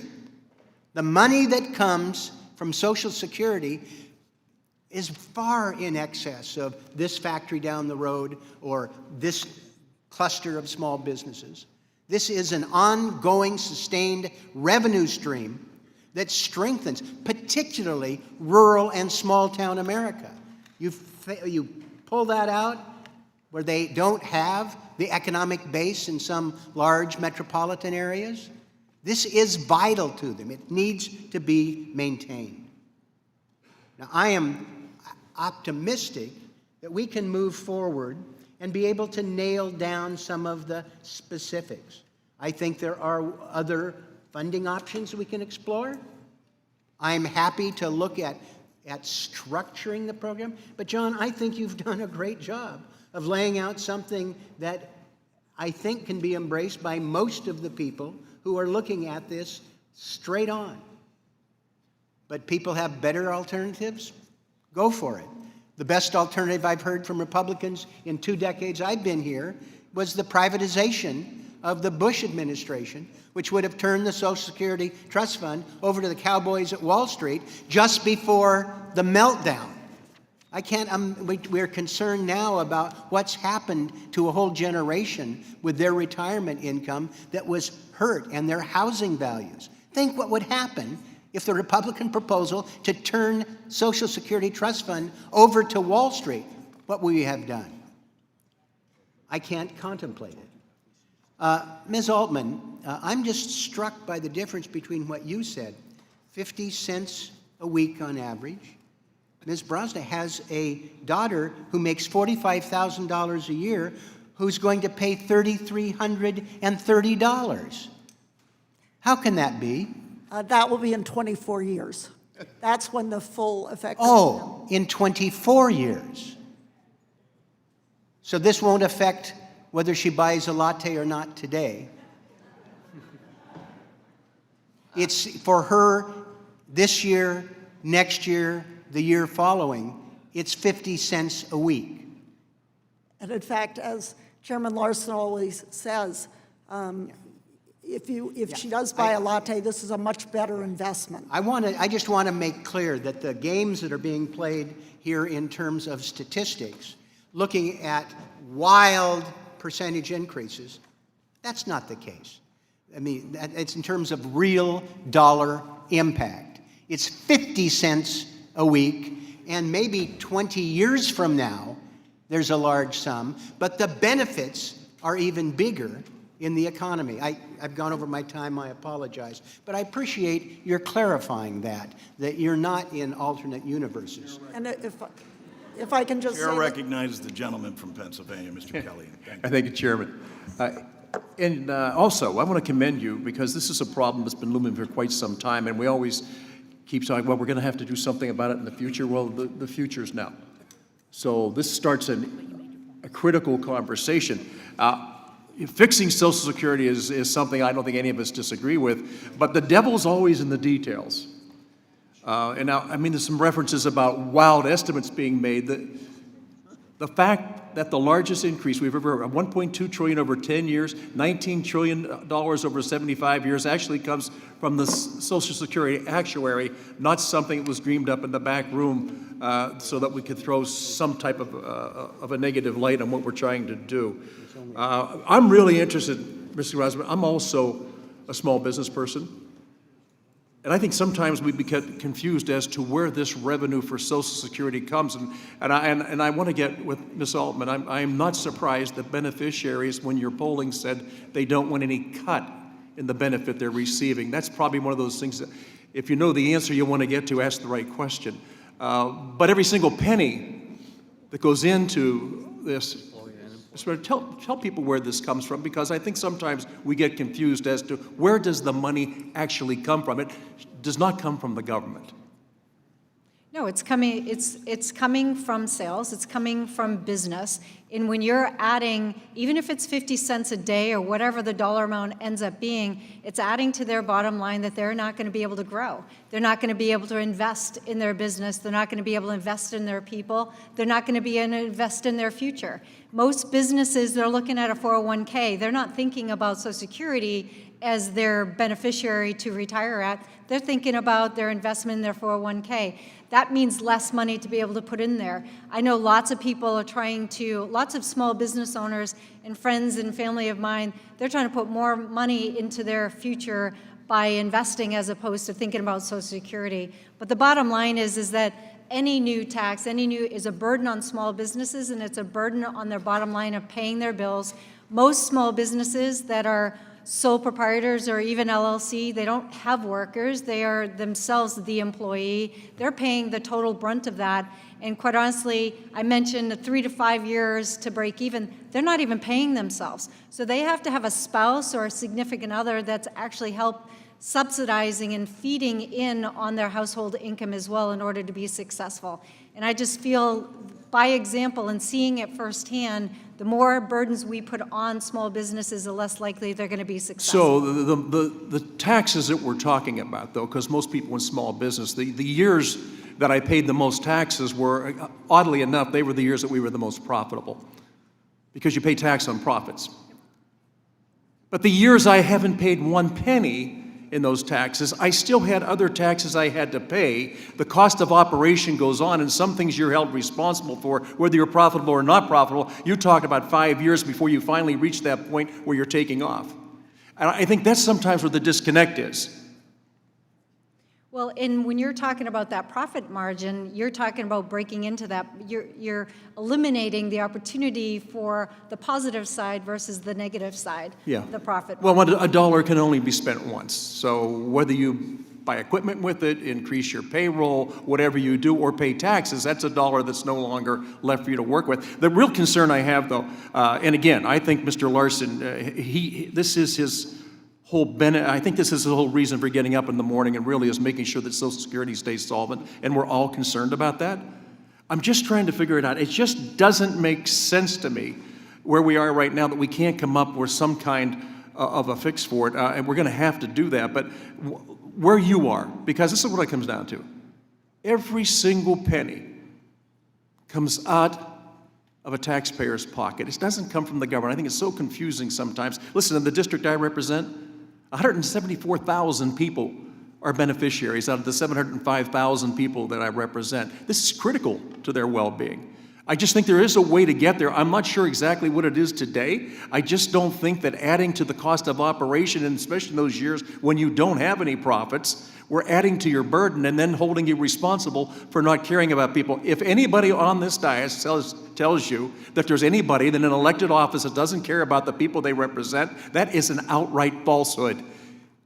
And again, the failure of having good policy always turns to something else, and it's always, let's try to make the other side look worse. I'd just like to see us at one time come together. Mr. Larson, I think you're starting on something that's really good here. There's no reason why we can't come together as elected representatives of the American people to come up with a fix for this. It has nothing to do with being a Republican, a Democrat, an independent, or whatever it is that you choose to be. That's the beauty of being here. But we do have common concerns, and we have to come up with a common fix. Thank you. Well, I thank you, and just a reminder as well, since the Fed reported since 2008, 90% of all Americans have not recovered their wealth and assets. And those Americans rely on Social Security. During that same time, Social Security never missed a payment. With that, I recognize Mr. Kind from... Well, I thank my friend from Connecticut, and I'm glad to see that there's bipartisan recognition towards you, John, that you've started a very important conversation. And there's also bipartisan recognition here today that time is not an ally for us to fix a system that we know is going to be looking at some draconian automatic cuts unless Congress gets our act together and takes decisive action. So I compliment you and commend you for the hard work that you've done here. Mr. Goss, let me start with you. Address this issue that all of us hear repeatedly back in our congressional districts. If those darn politicians had just kept their hands off the Social Security Trust Fund, we wouldn't be in the problem we are today. Kept their hands off the trust fund. Well, the law that you all put into effect in the Senate also says that every dollar that comes into the Social Security Trust Funds must be invested in interest-bearing securities backed by the full faith and credit of the U.S. government. That has always been done. We expect it always will be. And those monies are as secure as any investment that can be made anywhere. Money that go into the trust fund cannot be spent on anything other than Social Security benefits.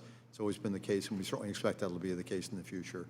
And up until, I think, next year, we've had the luxury of being able to run a slight surplus where that money was being invested in this trust fund. But now we're going to start depleting that trust fund starting 2020 until 2035. Is that right? Exactly. And then 2035, that trust fund will be depleted. And that's when the automatic cuts would have to occur if action isn't taken. Is that correct? Well, that's the point at which the continuing revenue coming in will be insufficient to pay the intended full scheduled benefits and the law. Exactly how that would be handled is not It's clear. kind of then one of the errors of the original system, wasn't it? That it wasn't a defined contribution plan. This was a pay-as-you-go type of system where current workers are supporting current retirees. Is that? And in the past, when we had many workers in the system and few retirees, it worked perfectly. And when life expectancy wasn't as long, no problem. But suddenly those dynamics have caught up with us demographically, haven't they? Well, initially when the benefits first were paid in 1940, people had to have worked for 2 of the last 3 years to get a benefit. Few 85-year-olds were in that position, so we had very few beneficiaries. But we were getting payroll taxes, only 1% each, employer-employee initially. So we were able to pay very little. The history seems to suggest that the reason we did not go for a fully advanced funded system at that point was the economy was bad. We were coming out of a depression, and therefore levying taxes at the level that had been required to fully advance fund the system, only providing benefits for people who were starting to work then, and no benefits for 40 years would not have been an appropriate. So let me ask you this. We're having a conversation today about benefit adjustments, revenue adjustments, and that, but what we also need to have as part of the conversation, I think, is workforce participation, because you get more workers in paying FICA taxes, that could solve a lot of problems. Unfortunately, I don't see a baby boom on the horizon, and even if there was, it's not going to catch up with the current 10,000 a day baby boomers that are currently retiring and entering the system. But there's another way of increasing workforce participation, isn't it? It's through comprehensive immigration reform. If we did that and brought more workers in, would that help the solvency of the Social Security system? More immigration is definitely a positive for Social Security, not only if they come in at a relatively young age for their own work, but also they have children. And the more births that immigrants would have also contribute towards the growth in the size of our population and changes, most importantly, the age distribution of our population. As you indicated, what we really have facing us over the next 20 years, starting actually about 2008, is a fundamental shift in the age distribution of our population, largely because of the drop in the birth rates after the baby boom. Isn't it true that a typical immigrant is paying more into the Social Security system than they actually draw on benefits? That is almost certainly true, especially people who come into the country and are not yet legal permanent residents.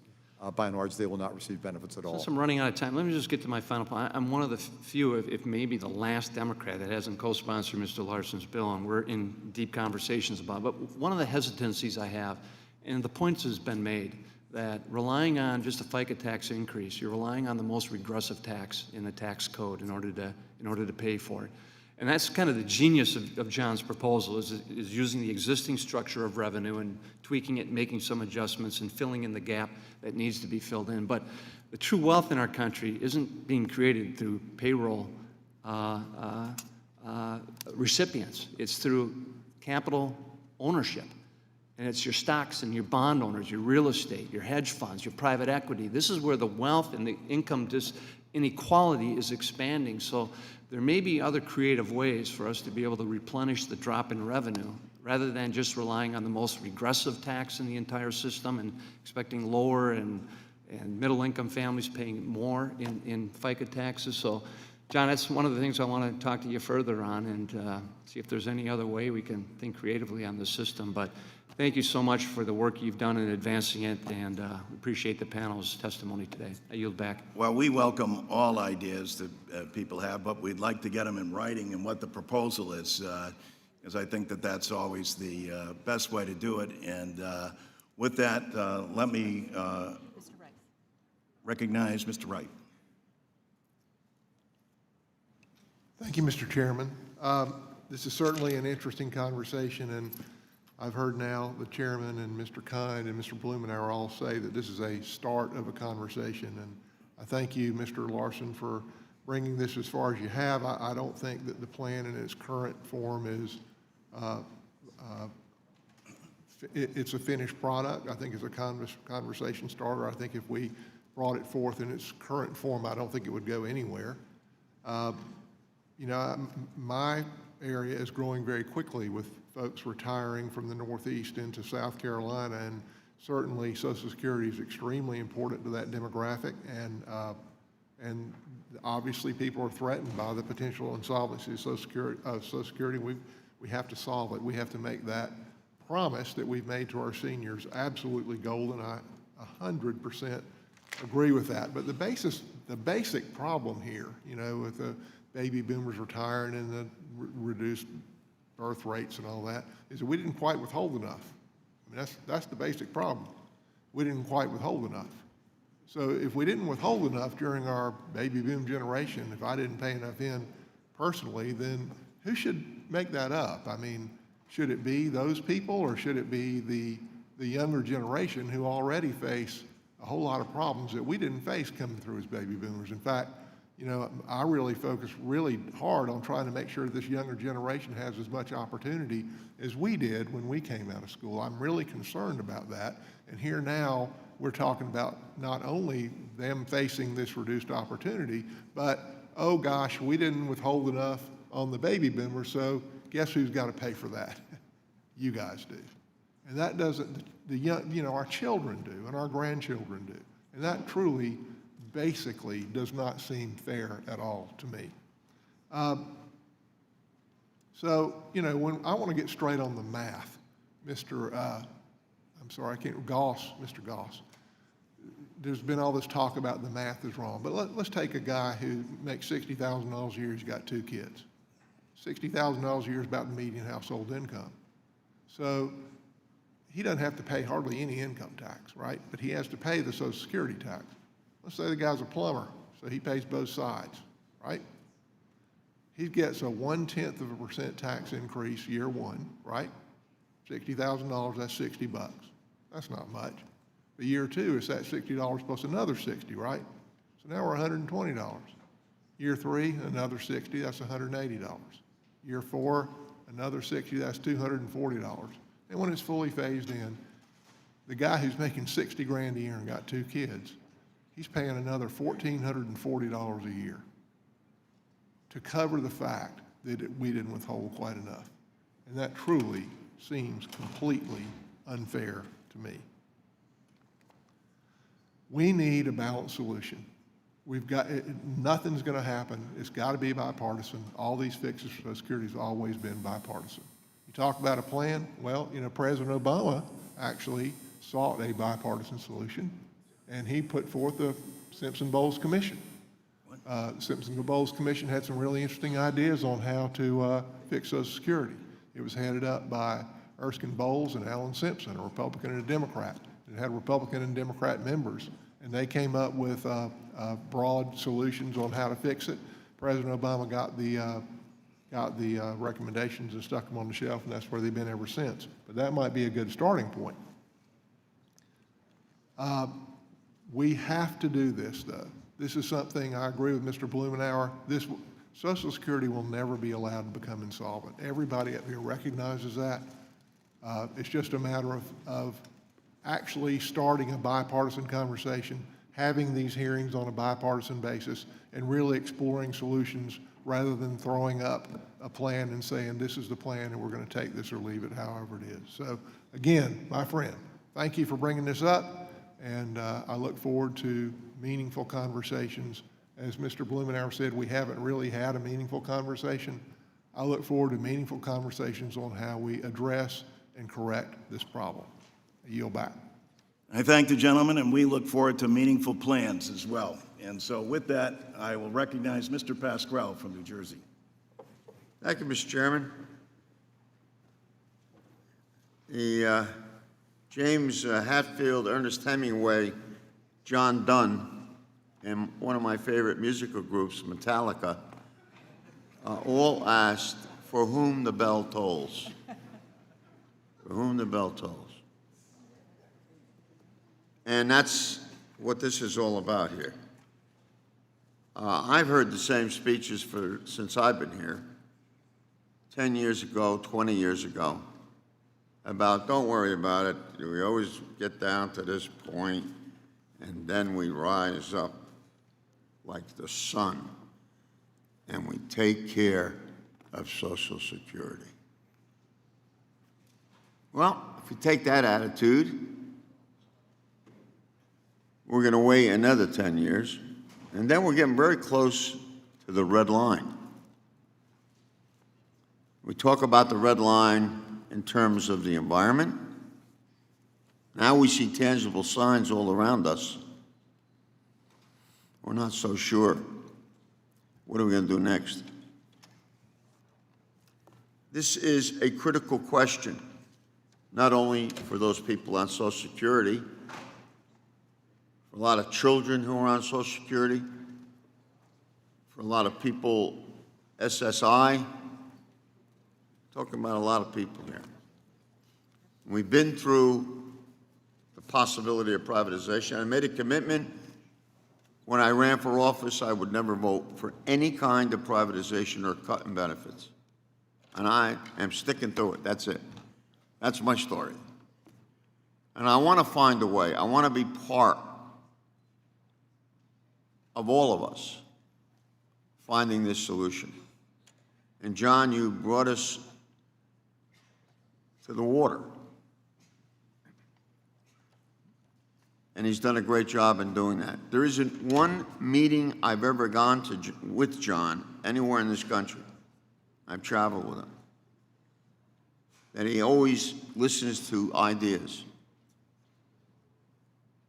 The argument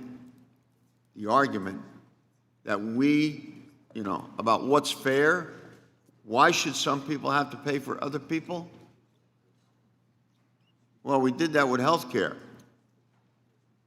up until 2009. And Democrats paid for what they did in the next election. But we did what we had to do. It wasn't perfect. We never have passed perfect legislation. So Congress, and this panel particularly, we have a very special responsibility. Our nation's core retirement security system is lurching towards insolvency. I'm not satisfied with the response that, oh, well, we've been through this before, don't worry, everything is going to be fine. Every year we get closer to the due line. It's no longer will be the distant early warning signal. We'll be there. We'll be there. How many people just live on their Social Security check? How many? So we all try to help in the cause to get the solution. It's called democracy.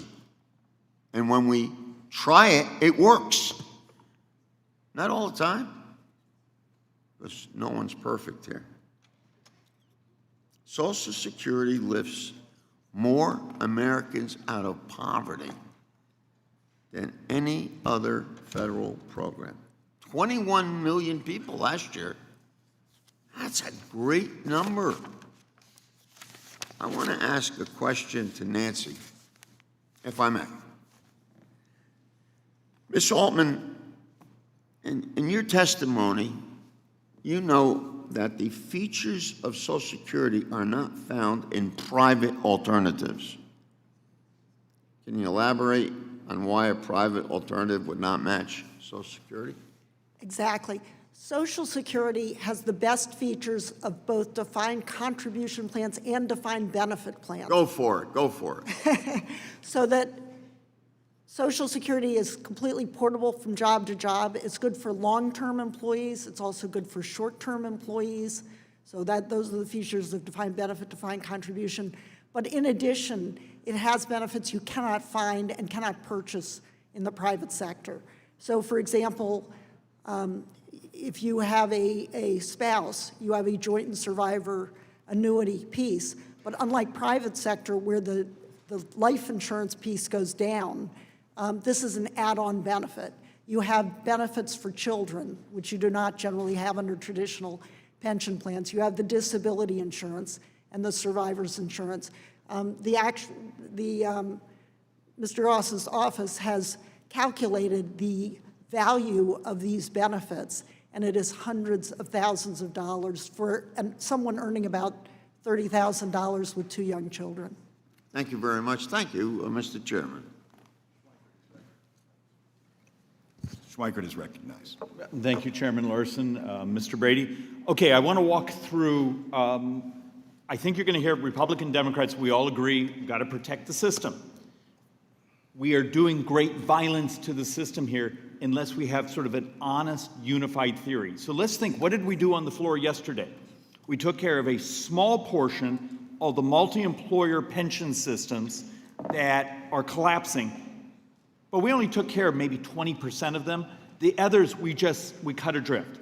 How many of us have actually read articles, understand what's happening at our municipal level, our state level, a number of private pension systems, and we have to deal with the reality of Social Security in some ways the math is easier, and I compliment Mr. Larson and his team for the math they've given us. It's actually helped us work on our unified theory.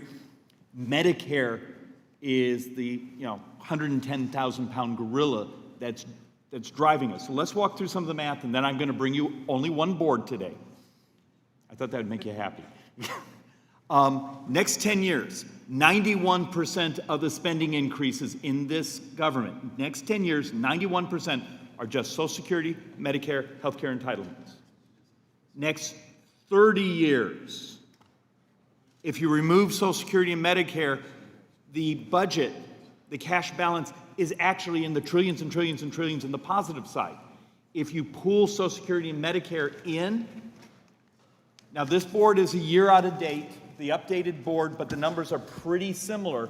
We're $100 trillion in debt just from the growth of Social Security and Medicare. You cannot, it is dangerous to have a conversation of only Medicare and not Social Security, and Social Security without Medicare and the other pension liabilities. I beg of you, because here's my fear of the violence we do in the retirement system, and our actuaries would probably really appreciate this. If we solve the Social Security portion of that, where are you getting the cash to deal with the Medicare portion?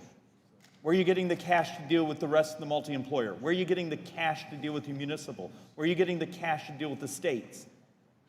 Understand, unless we step up and deal with this in a unified theory, the cascade of violence that's coming to retirement security is crushing. I appreciate wanting to talk about Social Security and, we do these things. We can raise these taxes, change these populations, change these contributions. Okay, you did the easy part. Unless we're going to start to add in the Medicare, which is the much larger portion. I mean, think of this. Over the next 10 years, and this isn't this is Manhattan Institute numbers based on Congressional Budget Office. Okay, total cash shortfall with interest, Social Security, about $30 trillion. But Medicare itself is well over $70 trillion. Don't do one without the other. You've got to step up and do it all together. And then with the other proposals that are moving around this body, it seems like we have just avoided the reality of the biggest discussion, and demographics aren't Republican and Democrat. We have 74 million of us who are baby boomers. How did Congress miss that there was 74 million people who are going to turn 65 in an 18-year period, and we just now discovered it? So for my Democrats, for my Republicans, for my witnesses, understand, I know we all talk our book and the thing we're most interested in, but unless you come to us with a unified theory of what we're going to do with all the union pension plans that are collapsing, all the municipal plans that are collapsing, the state plans that are in great stress, and then to actually put Medicare, Social Security, and the other plans that we guarantee, whether it be from the for our veterans, for public employees, everything else, it is what consumes every dollar of this government in the next 3 decades. I beg of you, it's time to step up and deal with the reality, and it's called math. Yield back. I thank the gentleman, and now we'll go to recognizing two Democrats and then back to the Republican side. The chair recognizes the gentleman from Illinois, Mr. Davis.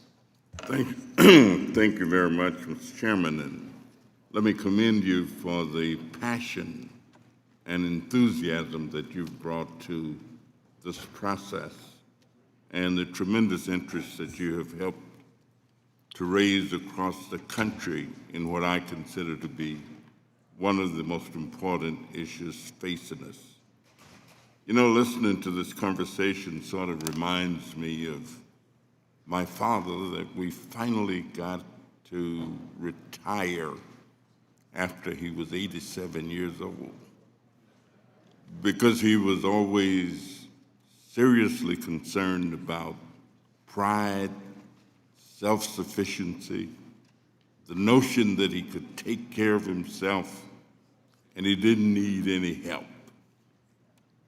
And so after being 87, he lived with me on the weekends when I was home. So I got a chance to really see him in action. And he always wanted to pay for things. We'd go to dinner, and he'd say to my wife, "Vera, I'm going to pay for your dinner." Of course, his Social Security check was $567 a month because he was a small business person. Actually, he was a sharecropper and worked hard for all of the time that he worked. But self-sufficiency was a big deal with him. And that's part of what Social Security means to many of the people in the community that I represent. Thousands of senior citizens who live in colonies of senior buildings. And all of them are basically drawing small Social Security checks. And they take care of the small businesses in the areas where they are. And without their checks, these small businesses would not exist, and they wouldn't either. I've always taken the position that money to the economy is like blood to the body. As long as you can keep it circulating, moving back and forth around from this person to the next, from this business to the next, it means that the economy is okay. The same way if the blood keeps circulating in the body, you're doing all right. But if you get too much of it on one side, or if it's not getting to every part, then you get a kind of paralysis. There's no movement. There's no activity. Mr. Gross, let me ask you, how does Social Security really impact the total economy? Because I see much of this as an investment that keeps us strong and healthy. What do you think about it? That's a really good question. You say it affects the total economy. We know that under current law, Social Security from workers, workers' earnings are what, about 35% of total gross domestic product, that Social Security on that 83% that's below the taxable maximum levies a 12.4% payroll tax now.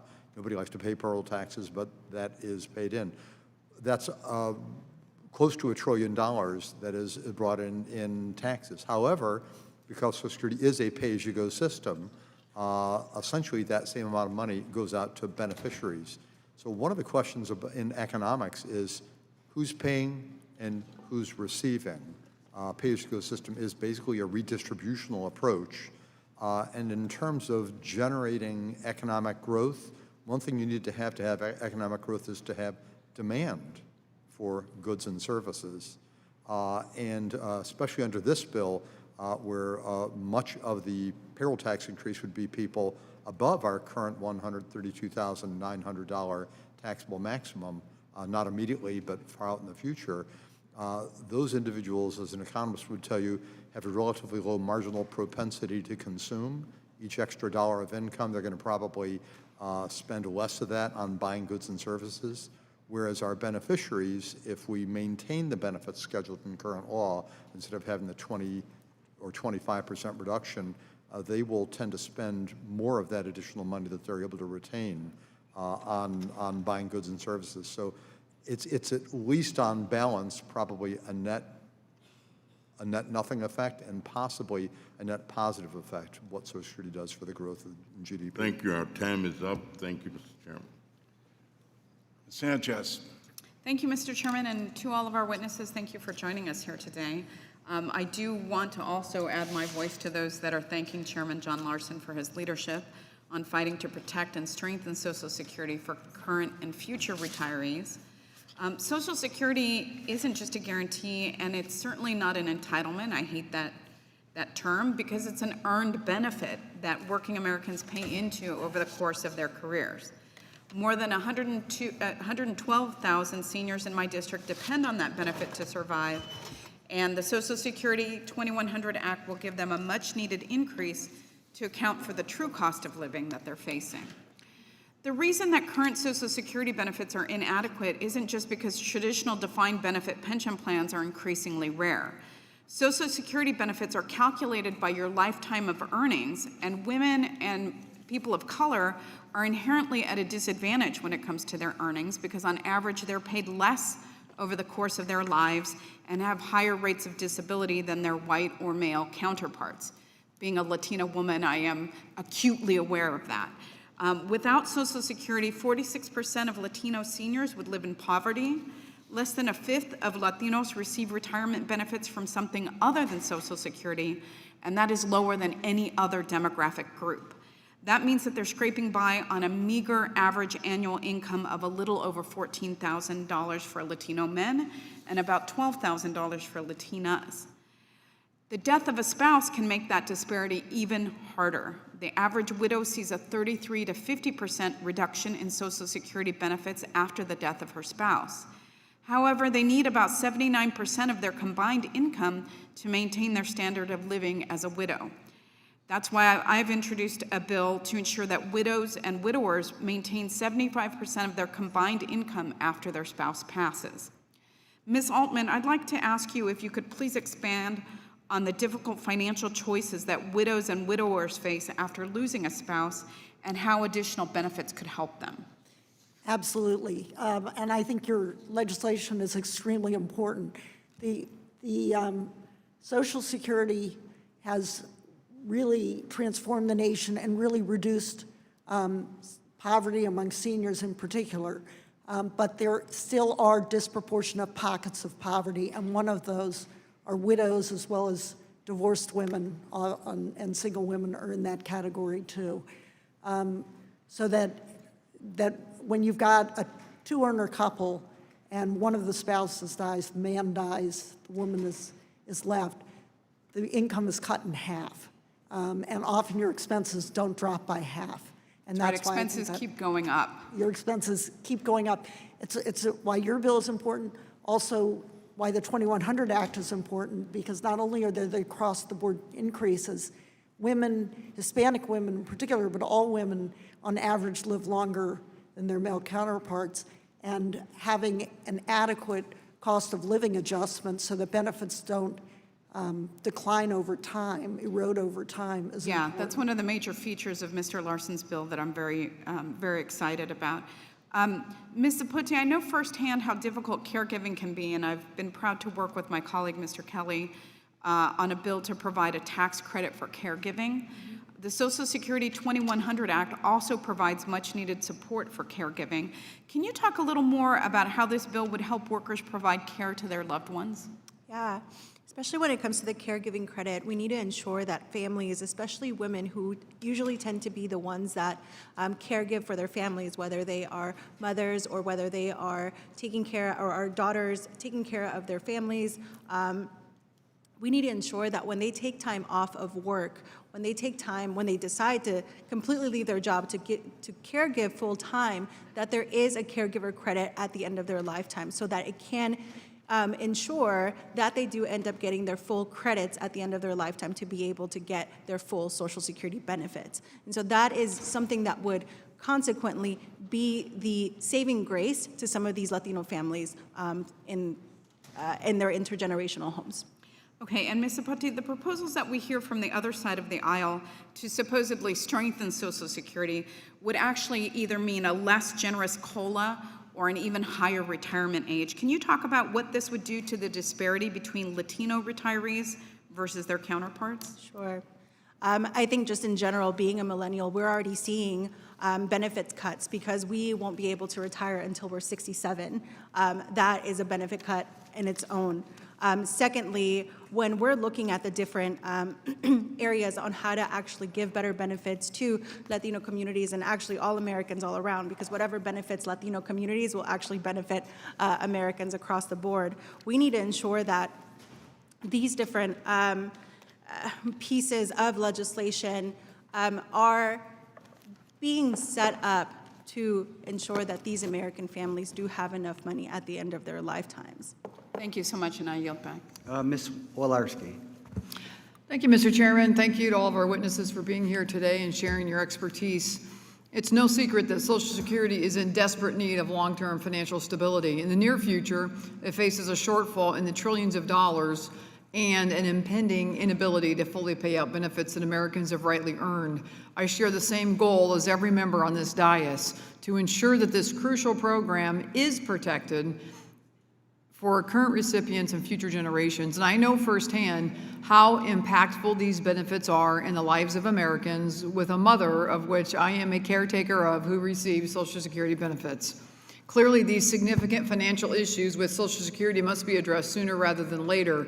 But massive tax hikes on hardworking Americans, as proposed in the Social Security 2100 Act, are not the way to go, especially when we worked so hard to lessen the tax burden on millions of American families with the Tax Cuts and Jobs Act.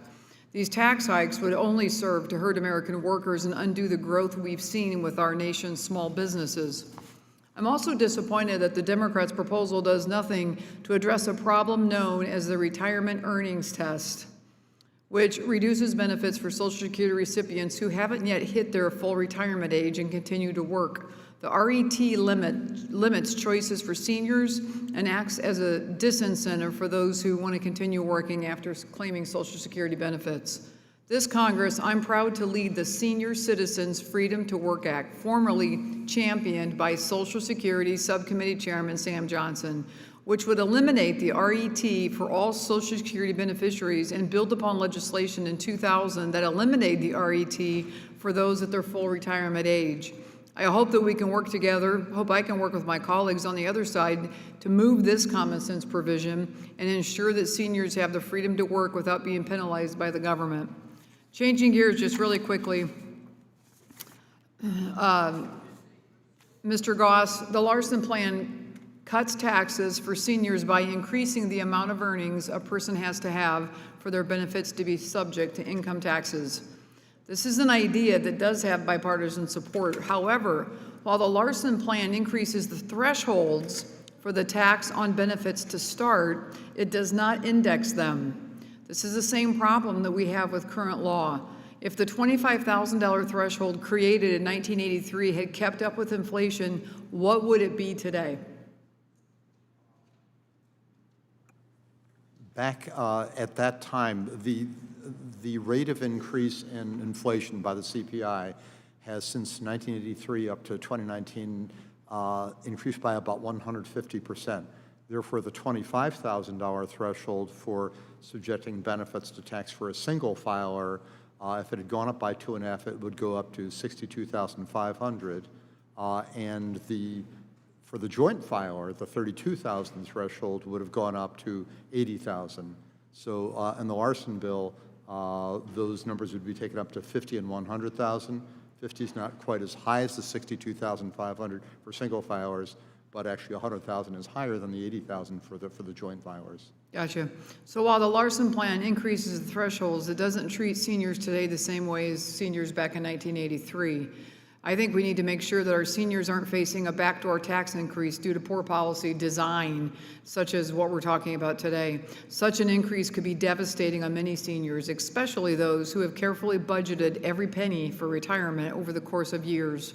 Any plan to address Social Security should make the lives of seniors easier, not burden them with surprise tax increases. As this committee continues to evaluate proposals on Social Security, I hope we can work together to protect seniors' benefits and prevent them from being unfairly taxed. And Mr. Chairman, I yield back. Thank you, and we look forward to working with you and everyone on the committee with their written proposals. Chair recognizes Mr. Higgins.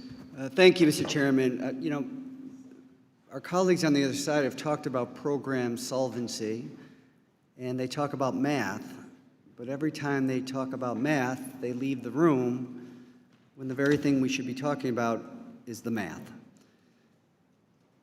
In 2017, there was broad support for a corporate tax cut of 14% that added close to $2 trillion to the deficit over 10 years. The federal budget deficit and the national debt today are growing at an alarming rate. The national debt has increased $3 trillion in the past 24 months. This year's budget deficit will exceed $1 trillion, meaning that we will spend more than $1 trillion than we take in. American taxpayers will pay $360 billion in interest on the debt this year. Social Security has a trust fund of $2.9 trillion.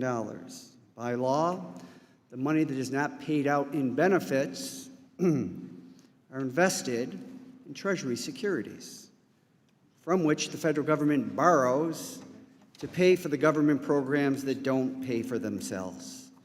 That is cold, hard math. According to most economists, a corporate tax cut, including the most conservative economists, you can expect for every dollar that you give away in a corporate tax cut to recover 32 cents. That's a loss on investment of 68%. That's a math problem.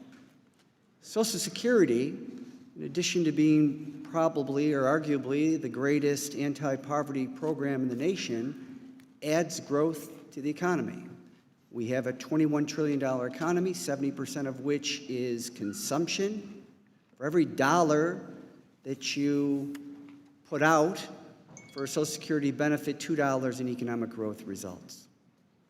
It seems to me that the math is in Mr. Larson's favor here. You know, we have a demographic problem. 10,000 people every single day turn 65. There are fewer people paying into Social Security moving forward than will, more people will take out of Social Security that are paying into it. John Larson is trying to take a very forward-looking view of a great program that has a massive surplus, looking at the age demographic and societal changes that are occurring and anticipating what we should do responsibly to address it. Not once have I heard a constructive alternative from the other side about what it is they oppose. He has the guts to suggest that, yeah, because of these demographic changes, there are going to have to be revenue increases in the form of taxes. That's just an honest approach to things. There was a day where my colleagues on the other side called themselves deficit hawks. Where are the deficit hawks? Where are any of the deficit hawks?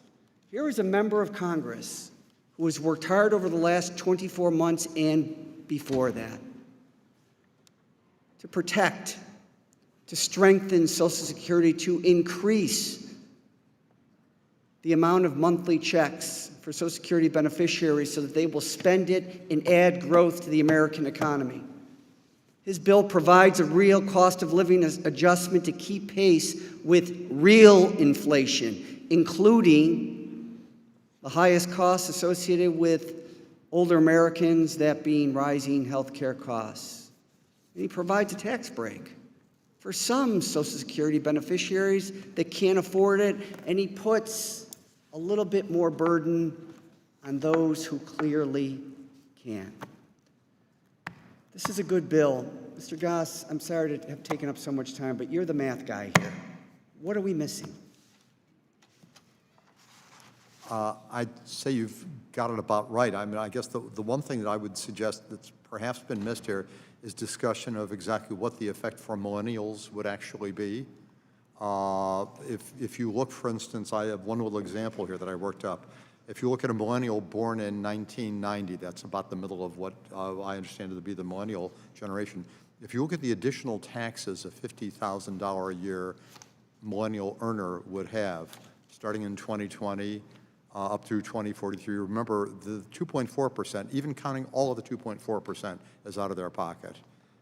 The amount of money for a $50,000 a year in the first year would, of course, be only 0.1%, that's $50. It rises up over time. But if you look at the total amount of money that that millennial who would be age 29 this year would pay up through all the way through age 66, that would come out to be $31,000 of additional taxes they would pay, counting the employer and employee share. Now, if you look at, however, what this bill would provide for them in benefits, it would avoid having what's payable under current law be 20% less than is scheduled, rising to 25% less. That means that given a $50,000 a year worker would be expecting about a $20,000 a year benefit scheduled under current law, they will get about $4,000 less than that unless there is some remedy to pay the full scheduled benefit. So if they have a 20-year period of time in benefit, $4,000 less, that will be an $80,000 loss, or you might say that just getting up to scheduled benefits, this bill and others like it, would provide an additional $80,000 of benefit for that millennial, 29 years old today, earning $50,000, paying in an extra $31,000. That's actually a pretty good deal. Now, lest you think it's magic money, which it isn't, obviously if some people pay less for the extra benefits, other people pay more, and that is the nature of the bill, why we have the, in this bill, the tax rate applying to earnings above the $132,009, the top 6% of earnings. Thank you for your math, and I'll yield back. Thank you, gentlemen. Let me recognize the gentlelady from Washington State, Ms. Del Bene. Thank you, Mr. Chairman, and thank you to Mr. Larson for all of his work on this issue, and thanks to all of our witnesses for joining us today. In 2017, Intuit estimated that a third of the U.S. workforce earned money from the gig economy, and that share will increase to 43% by 2020. But gig economy workers have special challenges when it comes to preparing for a secure retirement, especially when it comes to benefit portability. Ms. Altman, can you talk about the portability of Social Security benefits and how that directly benefits a gig economy worker? Absolutely. As I previously said, Social Security has all the advantages of defined benefit plans and defined contribution plans, none of the disadvantages and other advantages as well. Gig economy workers are not protected under minimum wage, maximum hour, other protections that they should be, but fortunately they are protected under Social Security. Social Security is portable from job to job, and in fact, the Social Security 2100 Act, because it updates the special minimum benefit, the same way the minimum wage ensures that workers do not fall below a certain floor, the minimum benefit is supposed to do the same thing with Social Security, but it has no longer has the value that it used to have. So by updating it as the Social Security 2100 Act does and have this benefit portable from job to job, it means that those gig workers, though they don't get a minimum benefit on their cash compensation, though they should, they will at least get a minimum benefit on their retirement income. Thank you, and that's important because we know that most of Social Security's rules for retirement benefits were first set in the 1930s, and we haven't really kept up to reflect the composition and trends of the workforce in a family today. And we also know, particularly for women, this has been a huge challenge. Marital patterns have changed significantly. Shorter marriages, those that last less than 10 years, mean that spousal or survivor benefits are not often an option, and women use these benefits more than others. In 2013, the Bureau of Labor Statistics reported that the average duration of a marriage ending in divorce was 9.2 years, and just under 45% of marriages end in divorce. Then compounding this issue, we know that women are still taking time out of the workforce to care for children, to care for their parents, and women are also punished for doing so. 73% of women trying to return to the workforce after a voluntary timeout for childcare or other reasons have trouble finding a job. Those who do return lose 16% of their earning power. So again, Ms. Altman, can you tell the committee how these factors combined impact the Social Security benefits that women receive and how the 2100 Act would address that? Absolutely. Because of all the factors that you've laid out and some additional ones as well, there is a persistent gender wage gap in our society, and it's even more severe for women of color. Social Security can't offset all the disadvantages of the workforce, but it does do an awfully good job at offsetting a lot of them. Time out from the workforce because of the weighted benefit formula, the lower wages because of the weighted benefit formula, and because the Social Security 2100 Act builds on that really strong structure that was put in place in 1935. The benefit increase that is the across-the-board benefit increase that's in the 2100 Act is weighted towards lower income, so should disproportionately benefit women. In addition, because women on average live longer, the updating and the making more accurate the cost of living increase also will disproportionately benefit women. Thank you very much. I yield back, Mr. Chairman. I thank the gentlelady. Let me recognize the gentleman from Kansas, Mr. Estes, to inquire. Thank you, Mr. Chairman, and thank you to our witnesses for joining us today. You know, in the last couple of years, this committee's led efforts to grow our economy and get people back to work. And now we've got to look at how do we help people prepare for retirement after their careers are over. And I think all of us here know that means we need to look at how we can protect and preserve Social Security for not just current generations, but also future generations as well. As we mentioned before, you know, if we do nothing, Social Security Trust Fund for retirement will be depleted in 2034, which would result in a 21, ultimately up to 25% cut in payment benefits. And so clearly we must act, and I believe we should act sooner than later because it's going to be an easier solution to make. And I think it's an issue Republicans and Democrats can work together on and solve this for our country. But we've got to make sure that the solution doesn't involve devastating tax cuts, which will slow down the economy, put more people out of work. Unfortunately, the plan we're talking about today from Congressman Larson's includes a nearly 20% payroll tax increase, which I believe will hurt lower income, hurt millennials, and help make it harder for small businesses to give raises to current workers or create new jobs. And that threatens to bring the economic growth that we've seen to a halt or drastically slow it down, which will cause us to reverse course.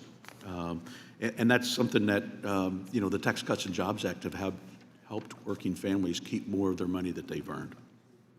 So in addition to that, the plan results in similar benefit increases for people making $23,000 a year, as well as those making over $250,000 a year. And so with the trust fund in danger of drying up, I don't think we need to help the wealthy get more money out of the trust fund. We need to focus on how can we come up with a better solution. So instead of raising taxes, let's focus on what we can do to make sure that the Social Security Trust Fund supports those that are most in need, reward work, and modernize the program. And as always, with the case of improving Social Security, I think we need a bipartisan solution to help make that happen. I do have a couple questions that I wanted to go through. And, you know, one of the things, Mr. Goss, you noted during your discussion that Social Security revenue can only be used to pay Social Security benefits. And under the Larson plan, the Medicare Trust Fund is supposed to be made whole from changes to tax on benefits. But it doesn't show anything about general revenue transfers. So can you explain a little bit about how the Medicare Trust Fund is going to be protected? Is the money going to come transferred from Social Security? Is it going to be transfers from general revenue, or how's that going to happen? Really excellent question. Social Security benefits above the $25,000 and $32,000 thresholds now are subject to being taxed up to half or even up to 85% for personal income tax. IRS collects that revenue from individuals from paying their income taxes and segregates out the amount that comes from Social Security benefits. They then divide that up amongst the old age and survivors insurance, disability insurance, and Medicare hospital insurance trust funds per the law and per the way it's intended to be distributed. So the money all really comes into IRS. The money is then simply provided as directed by law, divvied up, if you will, amongst those three trust funds. Right. So what we would be talking about here is there would be a reduction in the total amount of income tax on OESDI benefits going forward, and there, with less money coming in, there has to be less money distributed amongst those three funds. This law would say that it is not intending to touch the Medicare Hospital Insurance Fund, so it would still get the same dollar amount that we would have were this law not enacted. That would mean less would have come to the OESI and DI trust funds. But wouldn't, if we're raising the caps on salary, income, on income in which those are being taxed, wouldn't there be less tax, which means there'd be less going into either the old age or to Medicare trust fund? That's correct. There would be. Of course, somewhat offsetting that, of course, is if we start to have larger benefit levels in the future, larger benefit levels will therefore, by way of being larger, there will be more benefits that can be subject to income tax. So they work in opposite directions. All right. Thank you very much, and I yield back. Thank the gentleman. The gentlelady from Wisconsin, Ms. Moore, is recognized to inquire. Thank you so much, Mr. Chairman, and let me thank the witnesses for their patience. You've seen all of us run in and out of here, but I was able to hear all of your very excellent testimony. Let me start out with you, thanking you, Mr. Castle, and apologizing. I am one of the people who's so disgusted by the amount of money we spend on the military, and yet when someone like you served, injured, took 5 years to get your disability check, I am not proud of that as an American. I want to thank you for your service and glad that you have, despite your wheelchair, landed on your feet to be able to do things for paralyzed veterans of America. I want to thank Mr. Goss for doing the arithmetic here, because I was busy trying to use my little, bachelor's degree to figure it out, because I was concerned about Ms. Brosnick's daughter, who was going to go from $540 a month to $3,300 a month, and then realizing that there would be an uptake of that prospectively in the future. And you pointed out that there'd be a pretty good deal for your daughter in the future to invest in Social Security. Let me thank you, Ms. Allman, for your calm demeanor, always reassuring us that Social Security will be there for Ms. Brosnick's daughter, for our millennials. I want to ask Ms. Sapote a question, because Mr. Larson, my bill, provisions of my bill were unfortunately not incorporated in this excellent bill, but I did in my legislation allowed a caretaker supplement so that years in which a parent has a young child could count as a year of coverage for Social Security benefits. I also restored the student benefit, which had a disproportionate impact on helping low-income people, poor people. And I love Social Security because while it is not means-tested, the slope of it is such that it disproportionately benefits low-income people, people of color, et cetera. So I just wanted you to kind of embellish in my few moments here on what difference you think having, a minimum benefit, but also that caretaker supplement and restoring maybe the student benefit would have on communities of color and on women and anyone else who wants to weigh in. Ms. Altman, join in. But start with you, Ms. Sapote. Perfect. Thank you, Congresswoman Moore. So one of the things that I failed to mention when Congresswoman Sanchez also asked me a similar question was that with the Social Security 2100 Act, I'm very glad that there is going to be an increase in the minimum benefit as well as the benefit in general, so that we won't have to readily use the income of our families to be able to supplement the income of our seniors. But I do think that that supplemental caregiver credit is completely essential because we do need to ensure that folks that do take time off to take care of their family members, because we want to do that, because that is in our nature to want to take care of our families, we need to ensure that those folks are also retiring with the maximum benefit that they can. Secondly, with the benefit for children who that may be disabled or that are beneficiaries if their parents have passed away, it is completely essential. In 1983, when we did away with the timeline of having that benefit for students to be reduced from 22 years old to 18 years old, now we know that tuition has completely hiked up, that amount, that help and benefit would completely be able to That's right. help And Ms. Altman, I mean, how dumb was that? My sister turned 18 in 1964 when she was 18 and didn't go to college right away. Ms. Altman, can you weigh in on my proposal? The concept behind the student benefit is that when a parent dies or becomes disabled, Social Security, which is all of us together, step in that parental role. Now, most parents, if they can afford it, they help their children get higher education. Right. And so as we stepping in for Social Security, we should do exactly the same thing. Thank you, Mr. Castle. And I would also like to point out very quickly that it's a veterans issue. There are, Yeah. including my wife is my caregiver. My wife left her job of 15 years as a school teacher in the state of Alabama to become my full-time caregiver so I could return to work, so I could go back to school, so I could live a full and caring life. That is something that happens in a significant number of cases for veterans, older veterans, younger veterans who are strongly disabled, non-service connected veterans, that their caregivers, their mothers, fathers, sisters, brothers, aunts, uncles, step out of the workforce to take care of them. So this is something that is a significant issue, not just to the general population, but also veterans who deserve the ability to have their family members take care of them long term, but they also deserve the ability to collect on their Social Security And to benefits when stay the at times home. come, and to stay at home and be taken care of. Absolutely. Thank you for your indulgence, Mr. Chairman. I yield back. Thank the gentlelady. Let me recognize the gentleman from Michigan, Mr. Kildee, to inquire.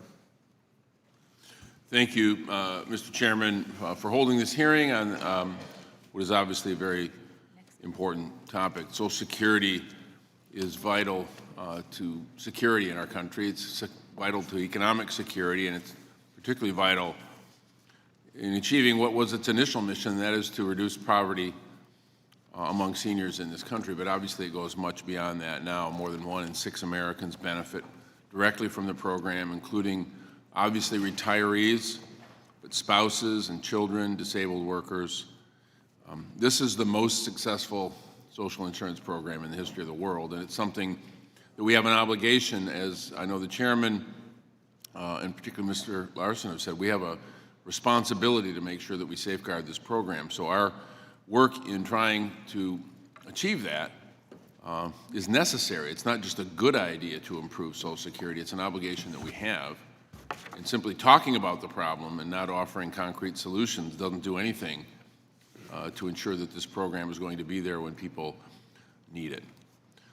There are lots of aspects of this proposal, Social Security 2100, that I support, and I'm a proud co-sponsor of this. But one of the areas that I'd like to zero in on, you may have already touched on, but I'd like you to address, particularly Mr. Goss, if you could address the issue of the changes in cost of living allowance.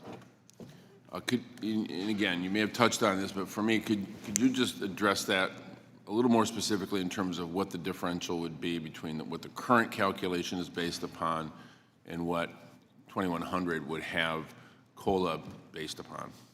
Absolutely, and thank you very much. I mean, initially when the cost of living adjustment automatic was developed, there was only one CPI index to choose from. It's what we now call the CPI index for urban wage earners and clerical workers.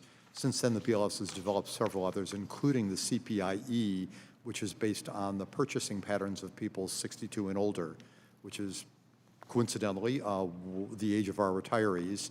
And the purchasing patterns and the nature of income for people 62 and over is probably not terribly dissimilar from most of the rest of our beneficiaries, disabled beneficiaries who are younger, but nonetheless are generally not in any meaningful amount of work. So given that, obviously this bill puts forth the possibility of using the Consumer Price Index based on the elderly purchasing patterns, which, as I think a couple of people have already noted, is weighted somewhat more heavily than for urban wage earners and clerical workers towards medical expenditures. And medical expenses, we all know too well, have been tended to rise faster than prices of other goods and services. So ergo, the slightly faster rate of growth in CPIE.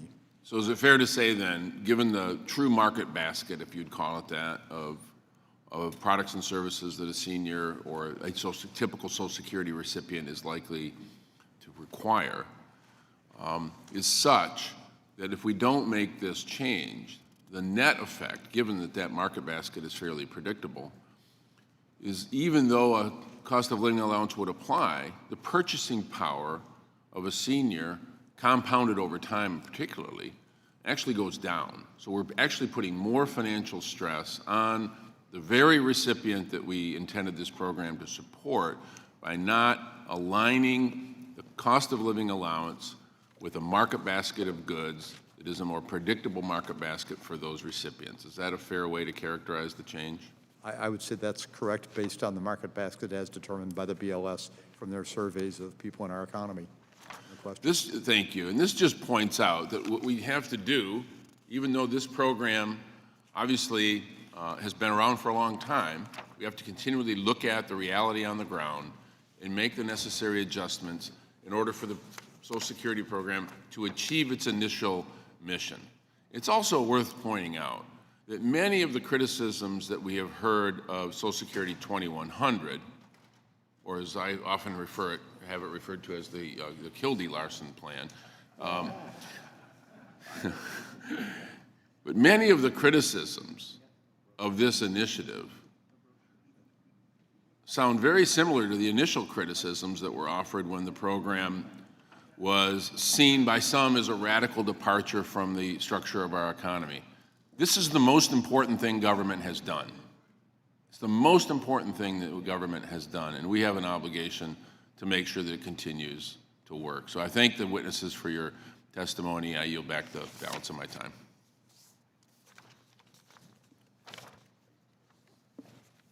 Thank the gentleman. Let me recognize the gentleman from Texas, Mr. Arrington, to inquire.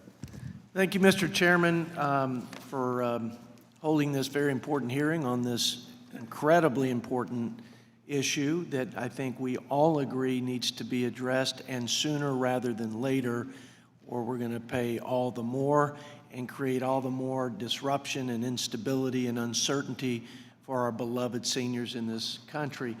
I've got to start by, my parents raised me to be honest, and I'm going to say that Chairman Larson, it takes a lot of courage to put out a piece of legislation to try to fix something so important, and it's a Herculean effort to get a bipartisan agreement on anything in this institution, but the seniors are counting on us to get there, and I believe you've been a good leader on this, and while I disagree with some of the fundamental provisions and principles in your bill, we need more courage and political will if we're going to hand this country better to our children and grandchildren than we found it, period, across the board.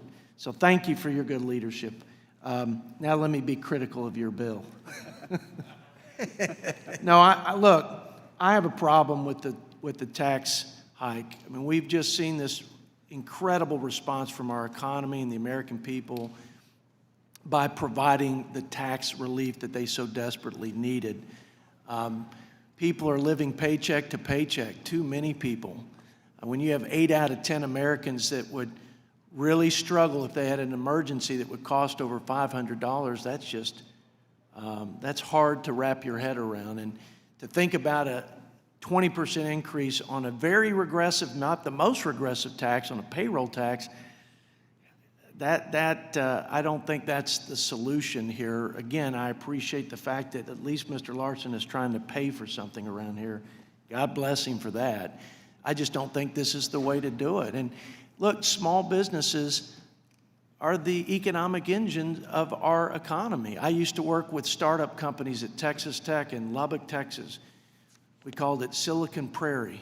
And we were trying to spin out all these tech companies from the university where I was vice chancellor. And these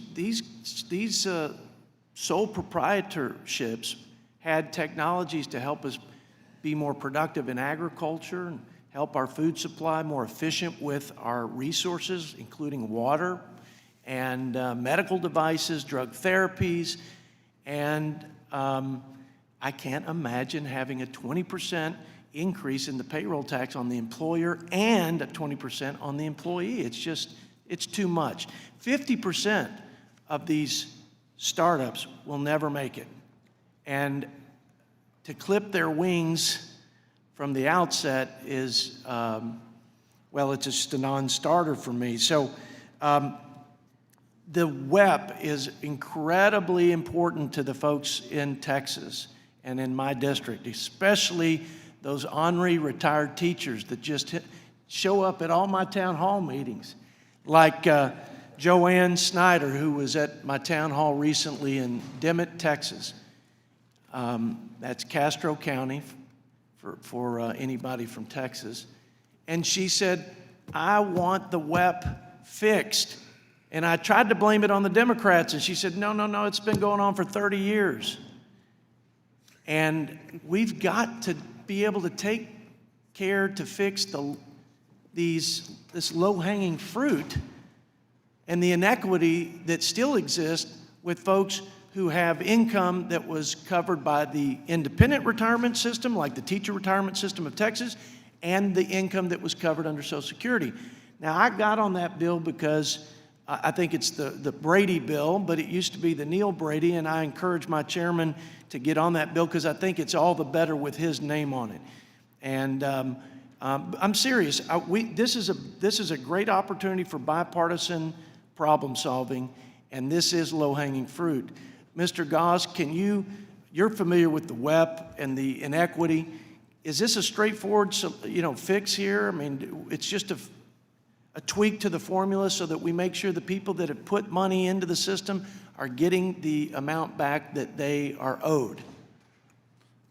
I would suggest that's a reasonable characterization. I'm proud that our offices worked very closely with Mr. Brady, Mr. Neal, and their staff on several versions of this approach. And there is a different formula that is being put forth for calculating windfall elimination as compared to what was put into the law many, many years ago. I think it's fair to characterize it as a more appropriate, more direct formula that really takes precisely into account the nature of the earnings that are covered and non-covered. I'm out of time. I yield back. I thank the gentleman, and Mr. Brady and I continue to converse about this, and we would like to find a path. But Mr. Goss, let me ask you, have you found a straight path forward with any of your work here in all the years you've been here? I'm sorry? Have you found a straight path forward on any issue that you've worked on since you've been here? A straight path forward? Yeah.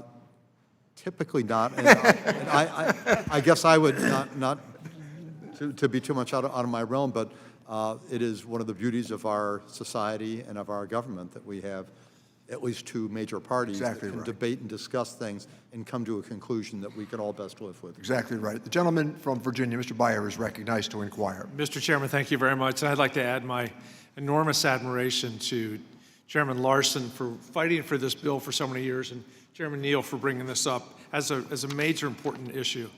We have $22 trillion worth of debt, and I consider this a great moral dilemma. It's something I worry about. Every time I vote for a bill that's not paid for, it hurts. And it's only because no one in this institution seems to think there's a way forward on raising revenue.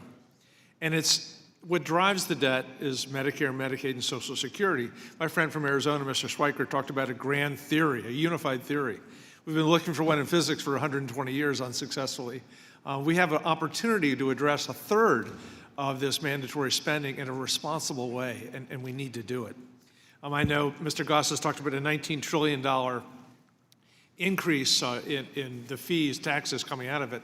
And just the other half of that is that's $19 trillion that doesn't come from government, and it doesn't go to government. It's going right back into the economy to people who have a 100% propensity to spend. So it's going to go to those small businesses that need the purchasing. I have 4 children, 3 are millennials. None of them think Social Security will be there for them. Every time I talk to young people, I ask about Social Security, and they're all enormously skeptical. I'm a math nerd, so let me share what it is with my daughter. My youngest, 24 years old, makes $40,000 a year. We keep hearing about a 20% increase. It's actually 0.5% increase per year for the next 24 years. And overall, the 1% with the 7.65 base means it's a 13% increase. So she will pay less than $20 this next year if this bill goes through, and less than $40 the year after that. This is, 2 or 3 trips to Starbucks. And what it is, it's not a tax. This is her investment in her future. This is her investment in her retirement. So all she's doing is paying it forward. And as Mr. Goss has so greatly pointed out, based on her lifespan, she will make back a multiple of what she puts in when she's retired. So we need to take this as taken away. And let me speak as a small business person. I'm sorry Ms. Brosnow's gone. But, you know, I've been part of the family business. I own half of it for 46 years. And I consider it a small business because until I ran for office, I still knew the name of everybody that worked there. And so I did the math, and based on our increase, when fully phased in, the increase in our payroll taxes as a percentage of our sales is 0.00056. You only do percentage points, moves it over. That's 5 cents for every $1,000 of sales. Or if you want to say not sales, but gross profit, 4 cents of every $100 of gross profit will be the increase in our Social Security. So from a business perspective, whether you're a meal size, small size, big size, it is trivial, especially when you figure that this is the insurance and the disability side for that. It's the safety net for our small business. That if we can't afford big picture health insurance or the like, we have it through the Social Security. So there's just so much that I think is really important about all this. Mr. Castle just left, so maybe, Ms. Altman, if I could ask you about just, I also have family members on SSDI. Can you talk about not just the old folks, but about the folks that are in the prime of life that are relying upon this? Absolutely. Disability is something that can strike you rich or poor. Anyone can walk into the street and have a disabling accident. Disability insurance is an extremely rare benefit in the private sector, but all of us are covered under Social Security's disability insurance, and the 2100 Act increases it as it should. So those benefits will go up as well as the retirement benefits. And Mr. Goss, I know you went to University of Virginia, so you're obviously very well educated. And you were talking about somebody retires at 66 and may have 20 more years. In fact, what are you looking at in terms of the lifespan of children born today? The lifespan of children born today, we're looking at being probably upwards of approaching around 80. Of course, it's always tricky to look at the lifespan of people who are born today because they have, unfortunately, the opportunity to die between now and age 66. So it's really, if we're thinking about the value of retirement benefits, it's better to look really at the expected average life expectancy for people who actually get to 66. One might say that, well, that doesn't really tell the whole picture, because how about people who die along the way? That is part of the whole package deal of Social Security. People who die earlier generally have preceded that death by a period of disability in which they receive benefits, and many, many of them have survivors that follow after them will get benefits too. So it really is a comprehensive plan that covers essentially everybody. I'm just very impressed that there are more than 2 million Americans now over the age of 90, and that's the fastest growing part of our population. Let me recognize the gentleman from Pennsylvania, Mr. Evans, to inquire. Thank you, Mr. Chairman, and thank you for your leadership for having this hearing, and I thank all our witnesses. I would also like to applaud my colleague from the great state of Connecticut, John Lawson, for working hard and putting this legislation together so that people who earn their Social Security benefits are able to retire with the safety and security that they were promised. The district that I'm from in the city of Philadelphia has about, thank you, Ms. Altman, for providing this, 124,000 people, 686 receive Social Security benefit, $1.9 million. So directly in this particular district, the third district in the city of Philadelphia, this district, which has a poverty rate of about 26%, Social Security is what I would call a poverty buster, as is considered by the nation #1 anti-poverty program. This bill that Mr. Lawson is describing and has laid out and showing the leadership would expand Social Security ability to keep people out of poverty by establishing a minimum benefit for full career workers. Ms. Altman, in your testimony, you stated that over 22 million Americans, including over 1 million children, have income above poverty due to Social Security alone. Do you see the new special minimal benefit included in this bill as an effective way to keep even more people from getting in poverty? Absolutely. there was a special minimum that's in the law, but it has really eroded in value. This will say that people who've contributed and worked their entire lives will get 125% of poverty as a minimum benefit. And in your mind, what would that, talk a little bit to what you think, what would that mean from an economic standpoint in the community? Social Security really strengthens the economy. We've talked about, I mean, for a small business or any business to survive, it has to have consumers. And the people who receive Social Security benefits, on average, have the lowest income of other people in the country. Even high income, when we talk about high income in the income tax realm, we talk about people with $250,000 or more. High income within senior population are people with $60,000 or $70,000. So those are people, as soon as they get that money, they're spending it in their communities. The AARP has done a study that shows for every dollar that is spent, that is paid out as a Social Security benefit, generates $2 in economic activity. So that's a very high multiplier. From some of the comments you have heard today, it appears, and I won't put words in anyone's mouth, but can you please explain why it is so critical that we don't settle for cuts to benefits as a means of being able to keep the program running? Absolutely. And let me be very clear, because I'm concerned a bit that some of the conversation in this hearing has given a wrong impression. Social Security is extremely strong. It's 100% funded for the next 16 years, 93% funded for the next 25 years. We're talking about the multi-employer plans, passed important legislation for that. Congress put in a test for multi-employer plans, green light, yellow light, red light, whether they're healthy. Under that exact test, Social Security is in the green zone. So when Franklin Roosevelt enacted Social Security, he called it a cornerstone on which to build.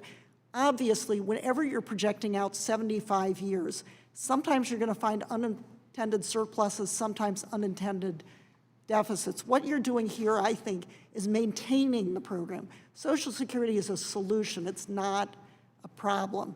And that's why every generation before has increased benefits and paid for it in exactly the way that the 2100 Act does.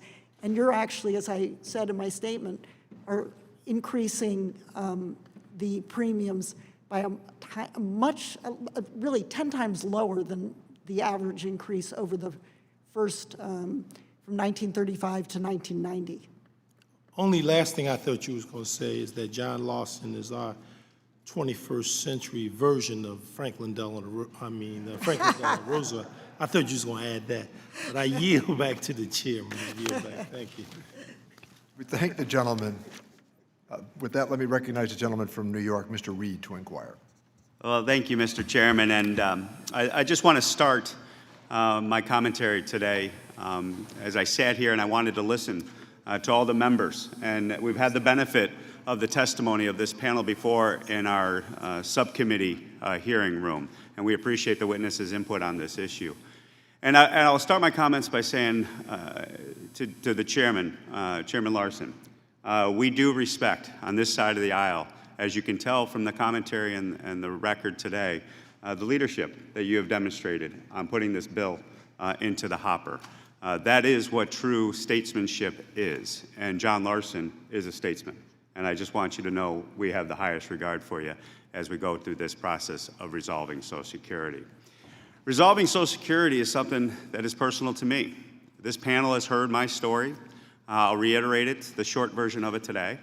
You know, I have 11 older brothers and sisters, 8 sisters, 3 brothers. And my father passed when I was 2. And so there stood my mother, who raised the 12 of us all by herself as a widow. And the thing that got us through as a family was Social Security. And so it's personal to me, as well as many members, as well as millions of Americans across the country, to fix this problem for the generations to come. And we have developed our principles, and you know our principles. You know, that we are going to try to solve this problem by relying on long-term economic growth and reward work, not penalize it. And when we talk about economic growth, that to us as Republicans, a key of the revenue component of this equation. And not only is it growing the economy and getting workers into the American economy, as my colleague from Wisconsin indicated, immigration reform is a huge opportunity for us to take care of Social Security, because that will bring in hundreds of thousands of new workers into our system that get to that equation of having more workers in the system to take care of the retirees and the beneficiaries of the program. We are also committed to equal treatment for public servants. That is the windfall elimination provision.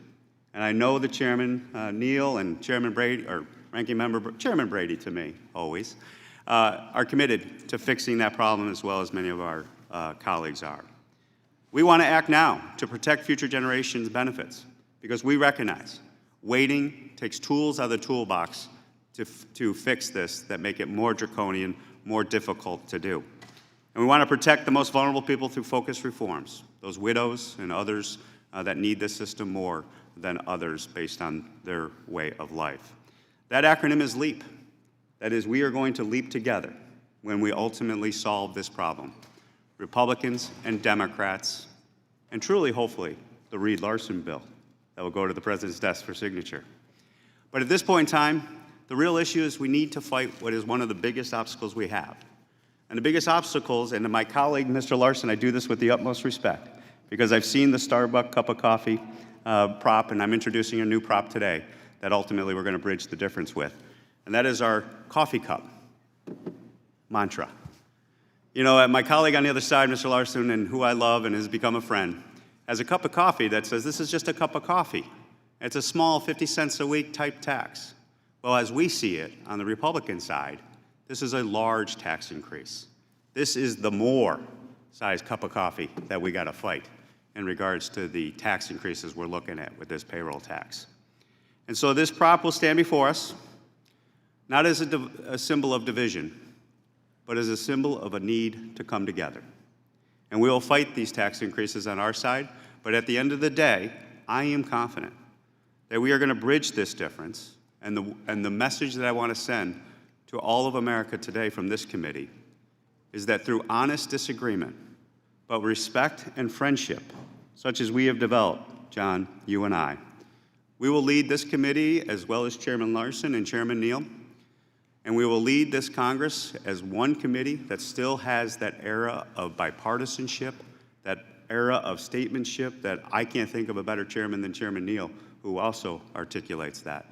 And with a sensitive issue as Social Security, this will be one of those things we as members of Congress will be able to look back on and say, we stood up in our moment of time to solve a generational problem that needs to be fixed to protect our fellow American citizens.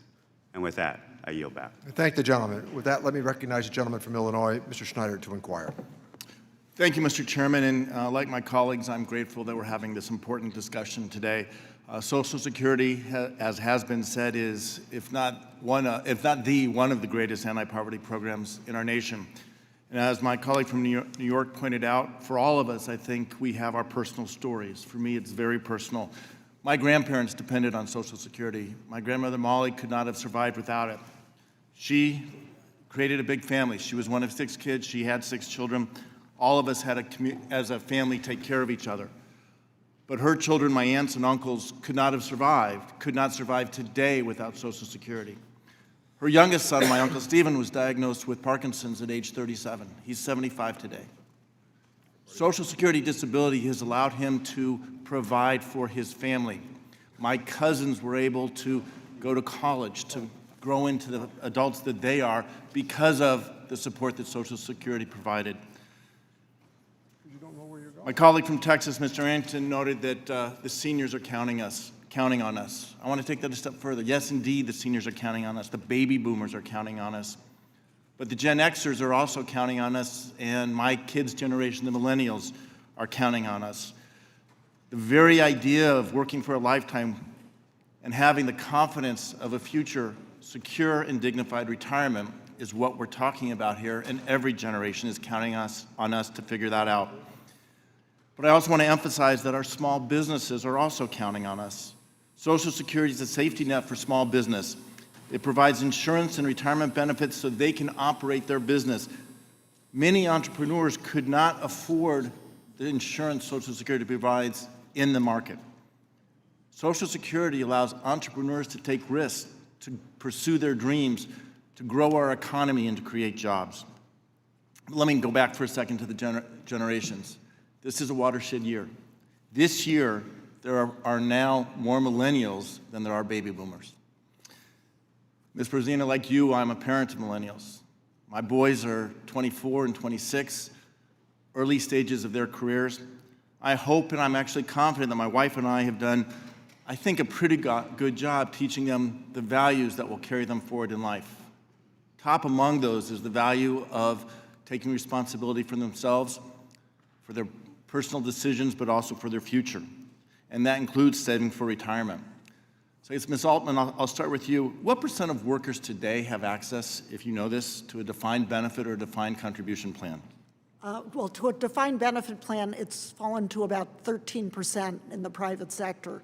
A larger percentage have defined contribution plans, although the amounts in them are pitifully small and will not support anyone for more than a year or two in retirement.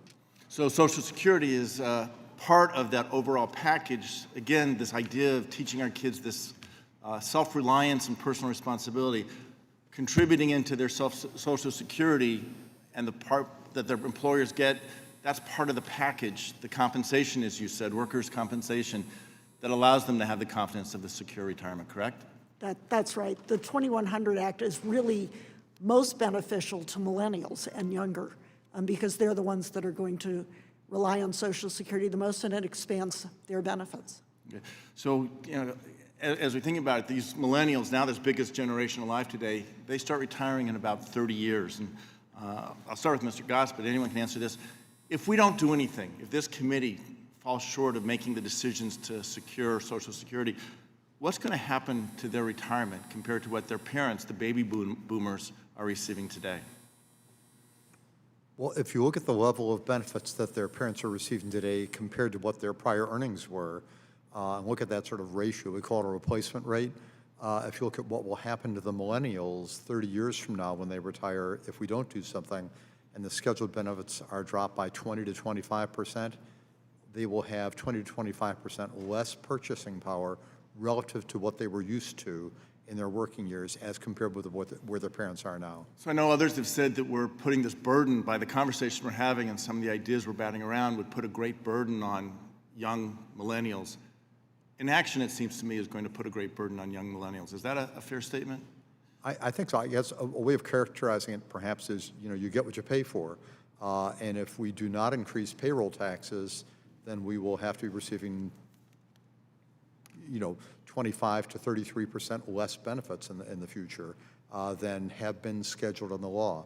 So if you want to maintain the scheduled benefits at the levels our American people have gotten used to, we simply are going to have to put more money into the payroll tax structure one way or the other. Thank you. I'm out of time, but as a prerogative, as a Navy dad, Mr. Castle, I just want to say to you, thank you for your service. And for you and all who put a uniform on in service to our nation, we need to make sure we get this taken care of. Thank the gentleman. Votes have been called, so we would like to wrap up here for the witnesses and for the members as they go to the floor. So with that, let me recognize the gentleman from New York, Mr. Swazi, to inquire. Thank you, Mr. Chairman, and thank you for holding this hearing and continuing to hold hearings on very important topics that we need to discuss. And it's really great leadership on your part, and I want to echo what Mr. Reed said, that you have exhibited this desire to try and encourage bipartisanship, and it's really wonderful that you're doing it. I want to thank my colleague, Mr. Larson, for his leadership on this issue, laying down a marker on a very tough issue. I want to thank the witnesses for being here for all this time. We appreciate it very much, and thank you again, Mr. Castle, for your service. I'm glad that you brought that up, Brad. Thank you to all of you. So let me start with you, Ms. Altman. What's the easy answer to make Social Security better? What's the easy thing with no political risk that will solve the problems of Social Security? Well, what the overwhelming majority of Americans want is something along the lines of the 2100 Act. So this is an easy fix, you think? Do you think there's no political risk to Mr. Larson's proposal? Well, from the debate, obviously, today, there's going to be a debate about it, but I do think the American people overwhelmingly want to see Social Security, no cuts, is every poll across the Mr. Goss, what do you think is the easy fix here? I hate to say it, but if there were truly an easy fix, I think you all would already have enacted it quite some Do time you think ago. the idea of more economic growth is a potential way to solve this problem? You think that's going to, there's any sign of that happening soon, that we're going to have enough economic growth to solve this problem? More economic growth will certainly be a help, but to close the gap that we have facing us, highly unlikely. So, you know, I'm an accountant by training. I became a CPA. I'm an attorney also. But, you know, you either have to raise revenues or you have to decrease expenses. And you can either decrease expenses by cutting benefits or delaying the time that people can receive their benefits. So none of those are easy answers. Those are all, and everyone who's up here, every single member of Congress that's up here, I'm relatively sure, had town hall meetings or debates when they were running for office, and Social Security is brought up. AARP probably sponsored a debate in their district. And we said, we're going to work on it, we're going to solve this problem, we're going to look at these different things. I'm not sure, but I'm going to work on it. I'm going to try and work with my colleagues. And everybody here said that today. And I want to encourage my colleague, Mr. Reed, and Mr. Kelly, and Mr. Rice, and Mr. Schweikert, and I wish Jody Arrington was here as well. They're all very bright, passionate people that care about this issue, to work on this issue with us. This is what we're supposed to do, regular order. We're having a hearing, we're bringing this issue up. We've got a long time before a markup on a bill will happen. Let's not say, oh, we're rushing it through later on. Let's take advantage of this time, and let's work together, and let's actually come up with a solution to Social Security. But you know what? It's not going to happen unless we work on it together, because no matter what, people are going to have to take a political hit. You're either going to get hit because you want to try and increase the expense, or you're going to get a hit because you want to decrease expenses, because those are really the only two real viable things. And we can consider some of the things that Mr. Reed has talked about, what we can do to encourage economic growth, what we can do to eliminate windfalls for people, what we can do to solve the immigration problem. But the reality is, we either got to increase the revenues, or we're going to decrease the expenses. And that's hard to do. But we're all committed. We all love America. We all love senior citizens. We've all been on the campaign trail and said Social Security is one of the most important benefits in the entire United States of America, and we need to fix it. And Mr. Kelly said it more passionately than anybody. He's one of the best speakers here. He always says it very passionately. So we've all done that. And we all talk about how complex it is. Mr. Schweikert always talks about how complex it is, the numbers and the demographics. And he's right. He's not wrong. He's right. Let's do it. It's going to be quite some time before the actual markup comes. Certainly not going to happen for the next 30 days. Maybe it'll be 60 days. Who knows? I don't know when the actual markup will be. But let's take advantage of this time and not run into what happens every single time on every single issue. And people say, oh, we don't have enough time. This was forced upon us. Let's sit down and work. Mr. Larson, would you be willing to meet with your colleagues to discuss solutions to this problem? The open door policy. This is the easiest guy to talk to in the entire United States Congress, is John Larson. You know how much time and effort he has put into getting us to this point here today? He's put years of effort building support, looking at the numbers, trying to make up a plan that will find the softest edges on a difficult problem, and building a constituency of people throughout this country to support this idea. It's hard work. It's difficult to do. We have the time right now to do it before there's a markup, to try and give written ideas, as Mr. Larson has suggested. He says he wants written plans. Give me some ideas as to what you want to suggest that's better. Write it down, share it with him, and let's work on it together. I yield back. Thank the gentleman. Let me recognize the gentlelady from California, Ms. Chu, to inquire. Well, I am so thankful that we're having this hearing today. We need to ensure that our Social Security system is as strong as ever, and the American people are counting on us. So that's why I support this bill so strongly. And I was also pleased to hear Chairman Neal say that he's working on a bipartisan solution to something that is a sore spot in California, and that is the problem with the windfall elimination program and the government pension offset.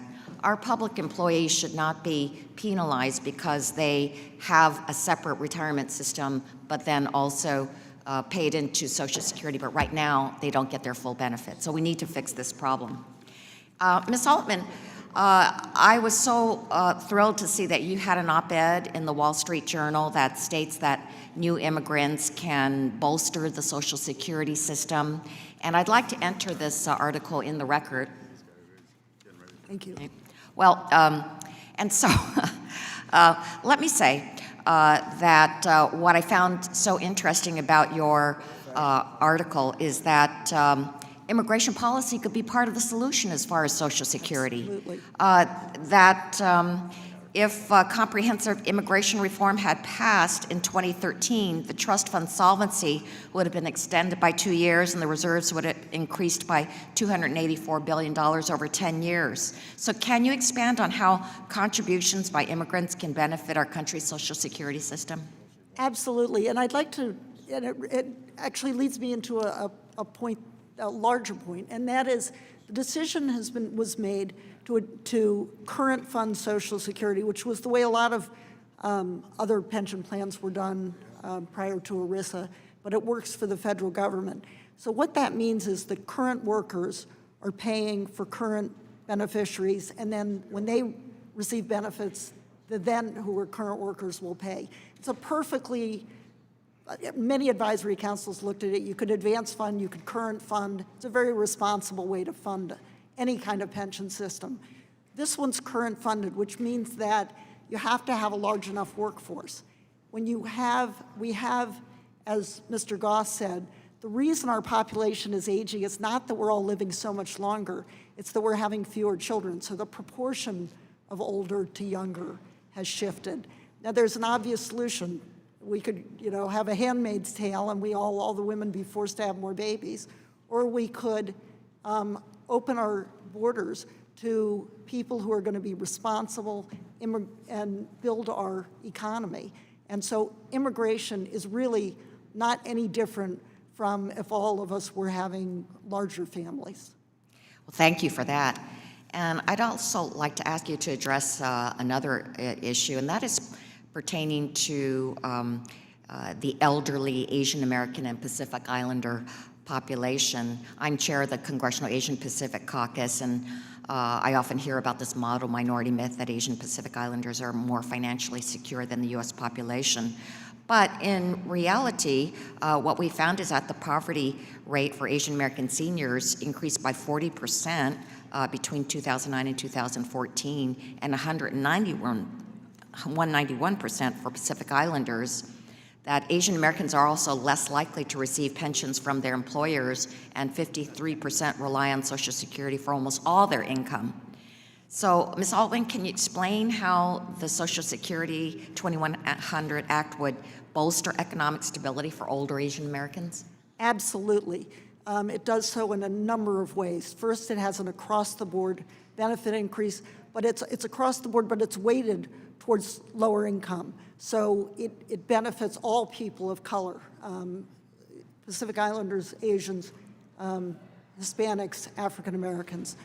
In addition, it updates the special minimum, the floor below which you cannot fall, and to 125% of poverty, because again, the groups you're talking about disproportionately make up the poor among seniors. So it has that very big benefit. And for those who are fortunate to live very long lives, it has the CPIE, a cost of living adjustment. And most importantly, I think, and it's a point Mr. Goss has made several times, it makes sure that all our benefits can be paid in full and on time through the 21st century and beyond.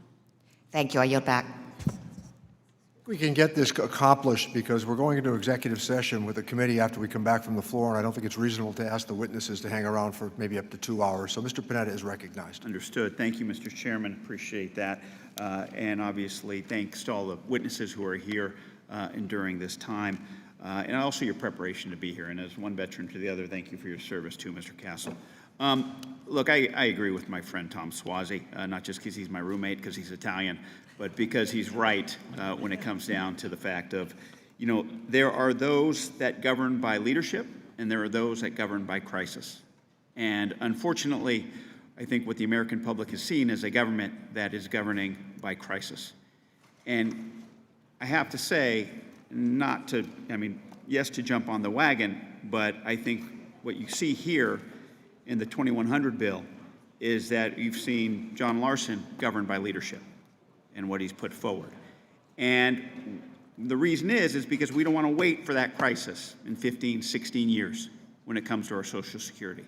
So we want to take care of this now, and we want to do something about it. And so obviously I commend Mr. Larson, I commend the chairman, and I commend this committee for actually trying to do something to lead, especially when it comes to this important issue of Social Security. It's very important for my district on the Central Coast of California. We have 113,000 people who receive Social Security each month. This is especially true for the Latino community in my district, who already see a lower than average annual payments. And without Social Security, I think clearly the Latino poverty rate would skyrocket from 18% to just over 50%. So, Ms. Zapote, thank you for your testimony. But can you talk to me about any other retirement options besides Social Security that the Latino community relies on?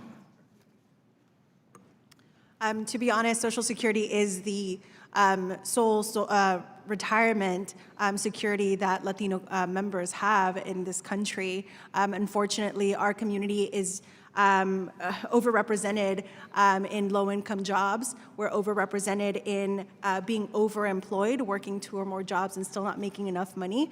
And so it really just goes to show how much we rely on Social Security and how much we need to ensure that we keep this program so strong so that our community can stay above the poverty level.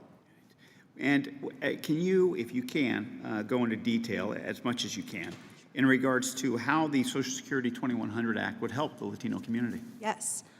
First and foremost, one, by expanding benefits, giving more money to folks that are retirement beneficiaries, that would 100% be able to help these communities. Our families live in intergenerational homes, so a lot of the money that comes in from Social Security is also helping to pay kids going to school, backpacks, et cetera. Unfortunately, because we don't have that generational wealth, because it was pulled under the rug from us back in 2008, we are having to solely rely on Social Security. But if we do have the Social Security 2100 Act, hopefully we'll be able to continue to grow our wealth within our communities. And at the end of the day, that is really what we're striving for, not necessarily relying on Social Security, but wanting to strive more and create that wealth for our communities. And based on the timing, I'm going to end with that. I yield back my time. Thank the gentleman. Let me recognize the gentleman from Nevada, Mr. Horsford, to inquire.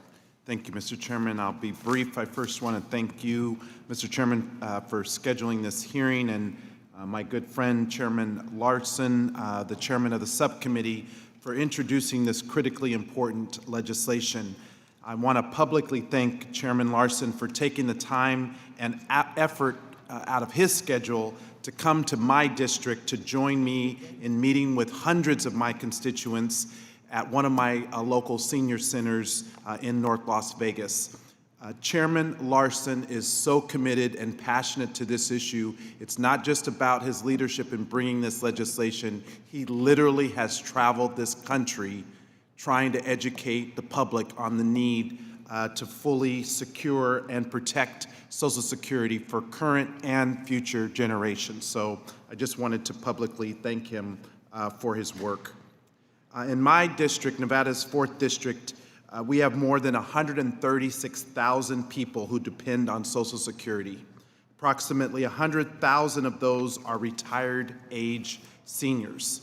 Of these retired seniors, 21% of married couples and about 44% of unmarried persons rely on Social Security for 90% or more of their income, living from one Social Security check to the next. And although average Social Security benefits are modest, for many of my constituents, especially women, disabled workers, and people of color, they are a lifeline. Without it, they simply would not be able to survive. For those Nevadans who depend on Social Security as their only source of income, their benefits fall short of $10,000 a year. So I want to just share a short story of a constituent living on these fixed incomes. And hopefully it can help bring life to the people that we are here to advocate for.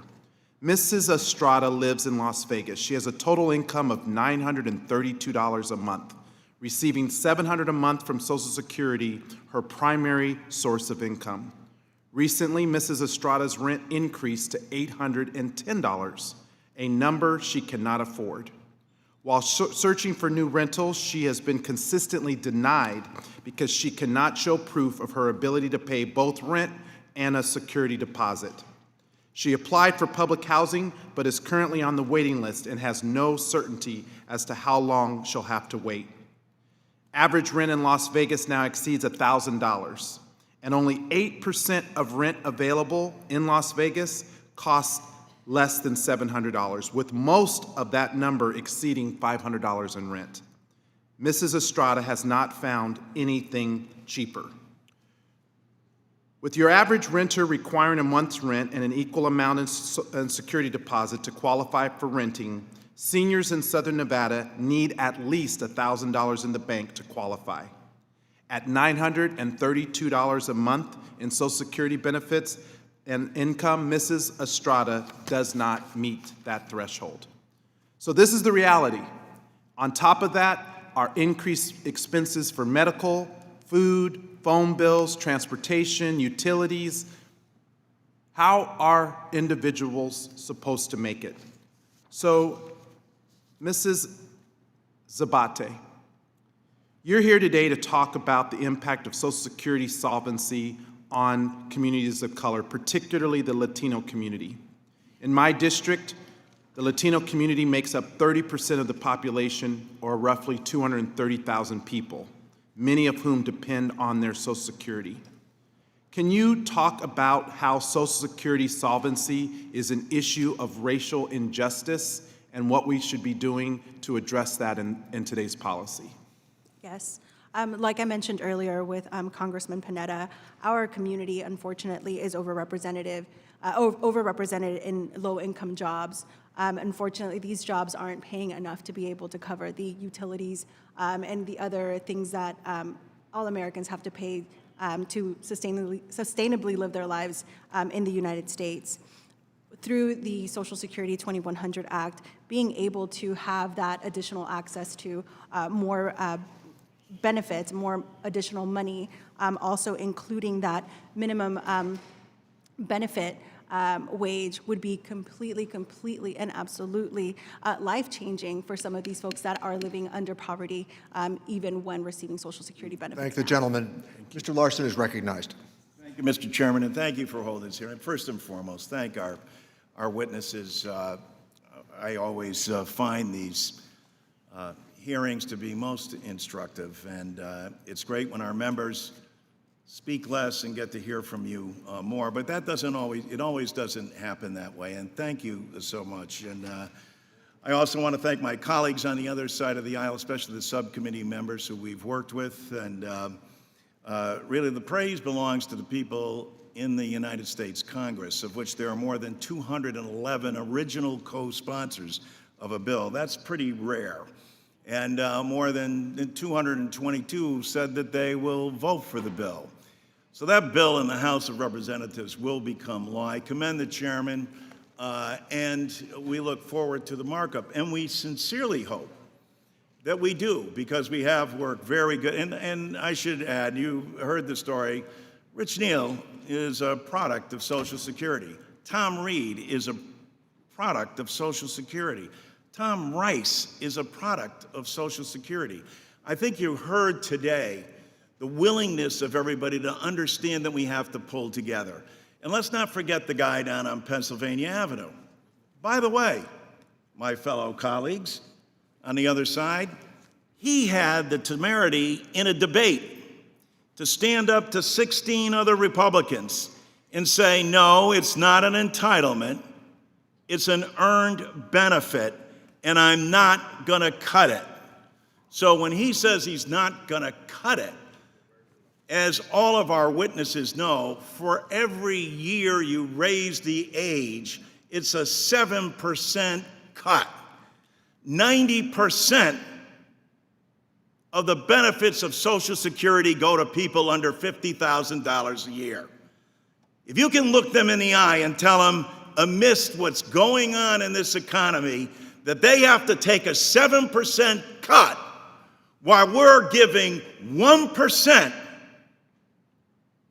of the nation an 83% tax cut that's unpaid for, when poll after poll shows that every single citizen says, yes, we'll pay more so that we're given the certainty and the guarantee that Social Security brings us. And yes, your daughter as well. And as you heard today from the actuary, yes, they will pay more, but they will get far more for that dollar. The difference is, in 2008, when the economy crashed and people's 401ks became 101ks, Social Security never missed a payment.